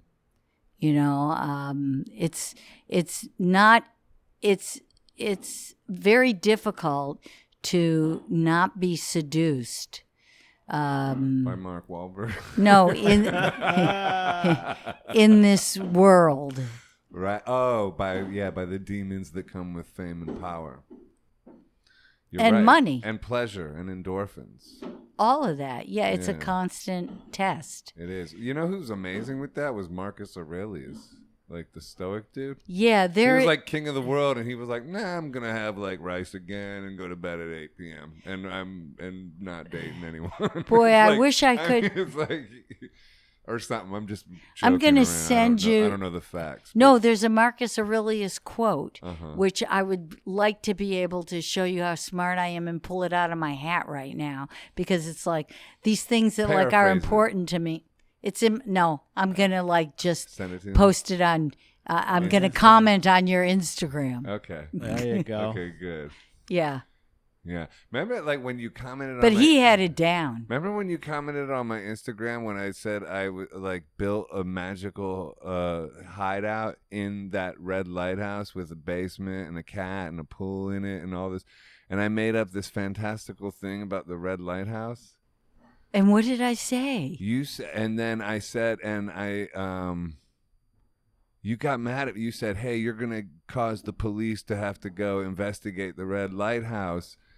You're gonna take away police power." You said that. No. Yeah, you did. And I said, Lynn, I'm just kidding. I didn't really build a pool in a magical basement with a kitty cat and a gym in the red lighthouse. That was all just. But you were like, you said, well, the cops are. You're wasting NYPD force. You don't remember that? No. That's a good story. It's true. It's true. I had to I'm explain gonna it go to you. back and look at your. Let's yeah. look at it because it's one. It's Yeah. It's For when you come back. It's an Instagram video for the. I'm not invited back. Oh. Did Yes, hear you are. that? You have Yeah. to. We haven't didn't even talk Michael Jackson. Yeah, It's Muhammad like, Ali. Come on. No, but yeah, it's been great to have you on. You should ask me more about people like. See, these are the things that people are unaware of. Like the people I photograph, like John Lewis, John McCain. These are individuals who really put service at the forefront of their purpose in life. Mm-hmm. And, the camera as a tool has enabled me to meet a wide range. It's not just rock and roll. I mean, that's all the like sex and glamour and everything you're talking about. And you'll get the hits on the Instagram. Ram Dass. And Ram Dass, yeah. Yeah. Well, Ram Dass I knew because we sat at the feet of the same guru. So You did with Ram Dass? yes. That's awesome. Well, Ram Dass and I are the same age, and we were both on a spiritual quest. So Were you in India with him? No. No. But did you take acid with him or anything like that? No. I only took I took a lot of LSD in college for the purpose. This was the difference of the times in the 60s, and the 60s were about expanding your consciousness. It was the dawning of the age of Aquarius, okay? The dawning of the age yes, of Aquarius. Age of Aquarius. Yes. That's right. Aquarius. So, the reason for taking LSD was to learn something. Right. To expand your mind. Yeah, still is, I think, last time I checked. Not for a lot of Asking for a friend. oh. For a lot of I don't know. I don't even know if it's the same thing, LSD. Oh, it is. Taken. It is. But Back then, the doses were like, who knows what the doses well, just were. to let you know, in Who 1930, knows now? in 1938, at the University of Michigan, where my father attended, and also I went there because he did, he took acid. So he had told me about the... Your father did? Yes. Wow. Mm-hmm. Yeah. Wow, that's wild. Yeah. And he told you what? Sorry. So I took acid in college, in my cereal, in my whichever way I could, to expand my consciousness. And that was the point. I wanted to understand, not that I really did, what is listening? Or I would pose these questions and I would take acid. Those were the kinds of questions I asked myself, and that was the purpose. And then when I took acid and it didn't do that for me, it didn't give me a mind expanding experience, I said, I'm not doing this again. It's a waste of my time. And so that was that. What was that? That was that. Yeah. That was that. But I'll smoke a J anytime. Yeah. I should have brought some. You still smoke? Edibles. Yeah. Yeah, I don't like smoking, but Yeah. edibles. Edibles are fun. Edibles are fun just to there's readily available in Aspen, I would assume. yes. But that's more about we're living in times that are I think so stressful. And if they're stressful for me, think about what they are for people who don't have as many blessings as I do. Right. So sometimes I just need to relax because I'm so upset inside. Yeah. Well, we're under some kind of wild attack, I think, psychically right now as a species.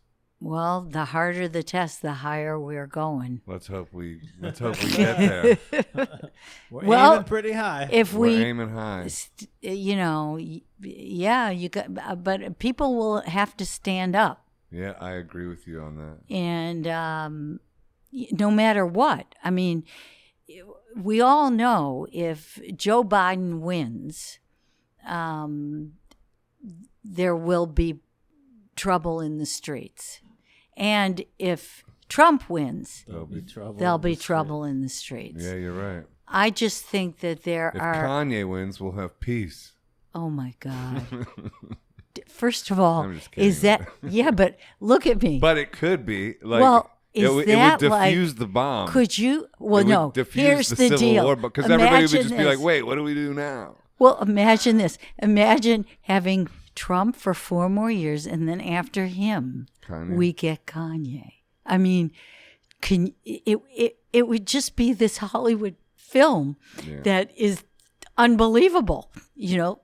Wag the Dog is Alive. That film. I'm thinking Yeah. about getting an RV and just doing like an on the road thing for a while. But I love this podcast too. So we Yeah, have to, I like- thought you were leaving. Yeah, I was waiting for you. I'm waiting for you. No. Now we're Are gonna- you leaving? I was upset when I saw that. Can I? Why I were was you? like, I don't want you. Well, I was glad that you got a break. Yeah, I didn't leave. See, if you follow Joseph_Arthur, okay, then you will know when he's here and when he's not here. He went this summer. He went upstate. to G.E. Smith's house.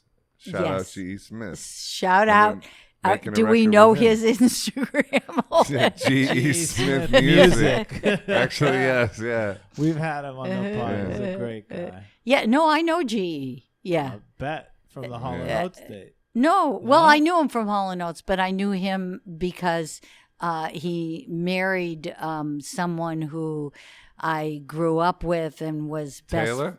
No, he married Gilda. Gilda. Oh, Gilda Gilda. Radner Oh, for you- a couple of years in the 80s. Oh, right. Yeah, no, I Yeah. know. He told me a story about him marrying Gilda and Lauren Bacall coming up to him at the Dakota and be like, "This will never work." Really? Yeah. But, like, I think Wow. in a good way. Like, he told that story fondly. Like, it was a good story. You know? I have a Lauren Bacall story. Do tell. I was at a dinner. Maybe there were 6 people there. She's at the table. I'm yapping about, I don't know, whatever. And for some reason, as we talked about before, there are people that find it's good to have me around and are interested in whatever my thought is.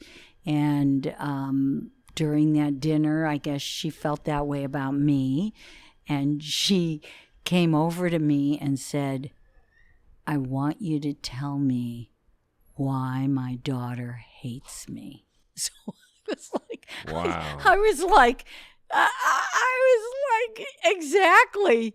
I was like, I really can't tell you that, okay? And I'm not sure that she does, But, the bigger question here is, do you love her? Do you show her you love her? Right. Let's just think about how you love her. That goes back to Ho'oponopono. But what did she say to that? Did you say that to her? She laughed. Yeah. Oh. No, I said that to her. Yeah.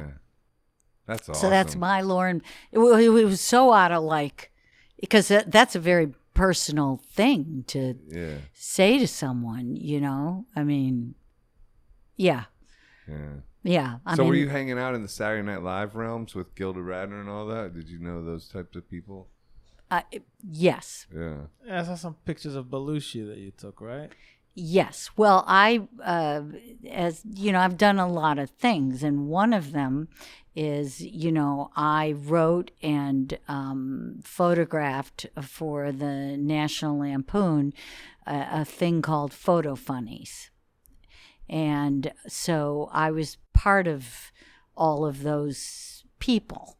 I did things for the Lampoon. And Gilda was someone who was not in New York at that time. She was living in Toronto. But we grew up in Detroit together, went to school together, bunkmates at camp together. And actually, when Gilda moved to New York, it was because she had an offer from David Steinberg to do the David Steinberg show. But Lauren was putting together Saturday Night Live, and she thought, because David was like the big star, he'd taken over, Johnny Carson's spot at that moment more than any other comedian at the time. And she thought that would be better for her. And I said, nah, I think Saturday Night Live. Because I was friends with Belushi and all those people, because that was really all the National Lampoon people. Mm. Chevy Chase too, right? So you pushed pretty much. And Ann Beats. Ann Beats was the head writer. She was one of my closest friends, and she was a writer for the Lampoon. Michael O'Donoghue. It was a whole, New York was, like I said, when you talked about the mythology of it, and Max's Kansas City, Whiskey A Go-Go, there were places that it was easy to go to, nothing was expensive, and people just, these were your groups of people. Art could flourish. Seem that way. It's a little more difficult. Yeah. Nowadays, it's a challenge that's going to push us higher, like you said. And I believe that. I hope so. I know so. Yeah. Well, it's a test. Yeah. So. And we're going to pass it together. Well, I know I'm going to pass it. I want to show you my, jacuzzi in my little red lighthouse. Let's ride up there. I thought that was great. Okay. All right. So did you find your ending? I guess so. This is the end of part one. Part two. I know. It's like, this might be the longest one we've ever done. Keith Morris was also this long, but yes. Who's Keith Morris? 3.5 hours. The lead singer for Black Flag, Circle Jerks. It was like our 4th podcast. No, like 13, something like that. Early on. Yeah. He likes to talk. So how does the podcast thing work? You can stop it. So keep it going for a second. Here's what I got. Artie Lang schizophrenia. Artie Lang. What do you mean you got it? Say something about it. What? Artie Lang schizophrenia. What's it mean to you? Schizophrenia is a sane reaction to an insane world. Wow. There's the ending. Film compared to still. Oh, hey, that's kind of like life and then just a single day. Wow. Risk reward. Really? Uh-huh. Well, they're actually, they go together. So risk reward is life. Yeah. Uh-huh. Right? The more you're willing to risk, the more alive you are. No, that's life. Risk reward. Take no risk, get no reward. Yeah. Timothy Leary. Oh, Timothy Leary dead. Yeah. And then movement and dance and mental health. Oh, well, that helps with your mental health. Are you talking about movement, dance, and mental health? Yeah, or like you have a thing with movement and how it helps with mental health. I don't know. Oh, you have to move. Yeah. In other words, when you get stuck, Mr. Arthur, you have, I think you know this. Yeah. You have to get up and move. I don't care if it's walk across the room. That will change your whole essence if you move. It doesn't matter who you are, doesn't matter where you are. You got to keep moving. Yeah. And who is like your favorite person to photograph? Wow. Well, that's my favorite person to photograph. Yeah. Someone who lets me in. And how does that happen? How do you know? Oh, how do I know? Yeah. Oh, that's the beauty of the act of portraiture. Collaboration. You both know. You got it. There's the end. Lynn Goldsmith. Lynn Goldsmith. Springsteen. You're amazing. Nah. Check out her website, her Instagram, her store, her books. Yeah, this should just be part one. This is fun. Yeah. This is wild. We'll have you again when you come to New York again. Yeah. Yeah. Yeah. Instead of amazing, I'm not really amazing. Mm-hmm. I'm just limitless. See? That's the ending. Limitless. Oh. Thank you, Lynn. Thank you. Thank you, Joe. Namaste. Thank you, everybody. Wait. Did you stop it? I'm going to stop it now. Don't stop it. No, what are we waiting for? I love you. I'm sorry. Please forgive me. Thank you. I love you. I'm sorry. Please forgive me. Thank you, Lynn. I'm glad you did that because I always wanted to ask you why you say you're sorry. I think that's in the mantra. I know. It's in the Ho'oponopono mantra. I know. But my question's the same. Why am I saying I'm sorry? It's specifically to me personally. Oh, you mean that's not your mantra? No, that's not my mantra at all. That's called. Oh, that's the mantra. That's like Om Mani Padme Hum. It's a Hawaiian mantra. It's old. Yeah, that's part of it. I love you. I'm sorry. Please forgive me and thank you. It's not. I didn't invent that. No, and it's this. It's a so real. Do you know why it's they? Say I'm sorry for me personally. How I identify that with is just don't stop it. I didn't. Yeah, I've been waiting. My fingers just put your arm down for a second. The reason personally to me is it's just if I have a conflict with a situation and I say I love you, a situation or a person or an energy. I say, I love you. I'm sorry. Please forgive me. Thank you. It's kind of like, I'm sorry. Please forgive me. That's like taking full responsibility for the conflict, all within yourself. And then by doing that, there's a power where you actually heal the situation. It doesn't require somebody else to come in and say, agree with you. Like this Dr. Hugh Lynn cured this insane asylum, like for the criminally insane. They were just like, this was like a really beat down insane asylum, and he would just study their charts and see what their conditions were, and because it entered his field of consciousness, it would suddenly become his problem, and so he would apply that mantra to the patients in that regard, and it went from being like a really horrible situation there at the hospital, people in chains and everything like this, under occupied, until then it got like made nice. Patients were like all well behaved and everyone could be free, and then in like 3 years it closed down. So that story is documented in this book by Joe Vitale called No Limits. So it's really fascinating, and I found that prayer overcoming personal trauma, and it helped me. It broke me through. Like I was working and trying to like recover from something. And until when I found that, it took me to another place of healing. So that's why I got way behind it and just use it a lot, because I believe in it. It has like a magical force. No, that's important. Yeah. I am just curious because I'm of a mindset that if you do take on other people's stuff, well, it enters into your field of consciousness, so it's yours. Right. There is no other. What you said was that guy took it on. That's what you said. Okay, well, I mean, I'm riffing. I don't know, but that's like.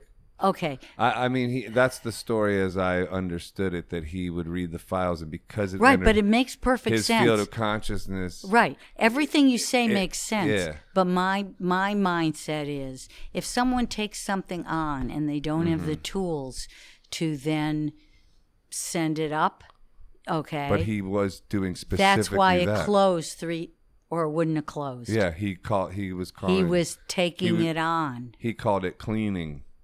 Right. He would but say, "I'm cleaning, I'm cleaning, I'm cleaning." You can know? clean.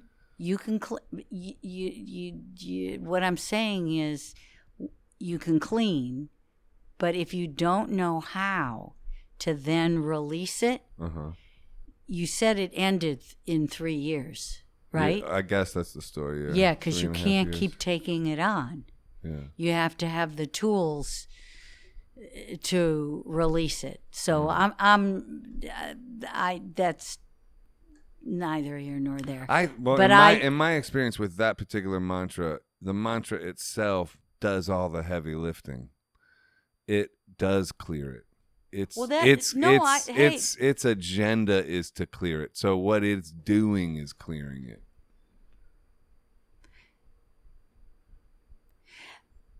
Hey, Like listen, I got a mantra, Yeah. which is KYM. What was it? Keep your mind. It's basically the first letter for keep your mind on your own business, and you just keep saying it over and over again. KYMOBYK or whatever it is. I haven't said it in so long. Did you make it up? Or is it like something you learned? No, the keep your mind on your own business was given to me by Hilda Charlton, who she's no longer here, and she gave me that. So I can't have any kind of claim to it, but for me, by doing that, because it's real easy to not focus on what is your business, It's easy to not focus on what is your business. Keep your mind on your business. Yeah.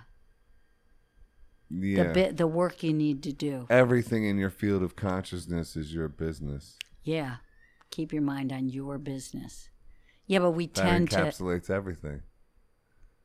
We're going down a philosophical rabbit hole here. Could be. Because everything in your field of consciousness is your business. It's in your environment. Therefore, it is your business. Could be. Yeah. Depends on what's in your consciousness. Everything is. Everything that is in your consciousness. Well, everything that you perceive as everything. There is only you and everything. No, there's only your perception. There's only everything. Everything is everything. Lauren Hill said that. Exactly. Everything is everything. Everything is everything. Everything is everything. I think we better call it quits, okay? I think that's a good place to do it. Everything is everything. We solve life, folks. All right. Or everything, it could be nothing. All right, and then now you just went back over my head. All right, y'all. Good night. God bless. Okay. Good night. Hold on. Thank How you, long good was night. that? What was that? Thank you. Good night.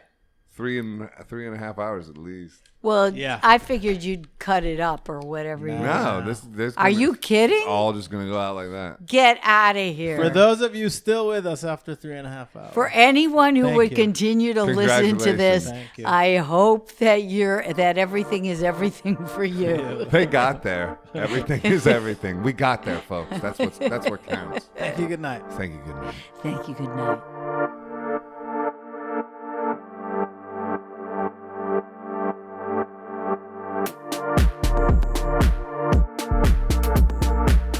Hi, this is Joseph Arthur. Thanks for checking out Come to Where I'm From.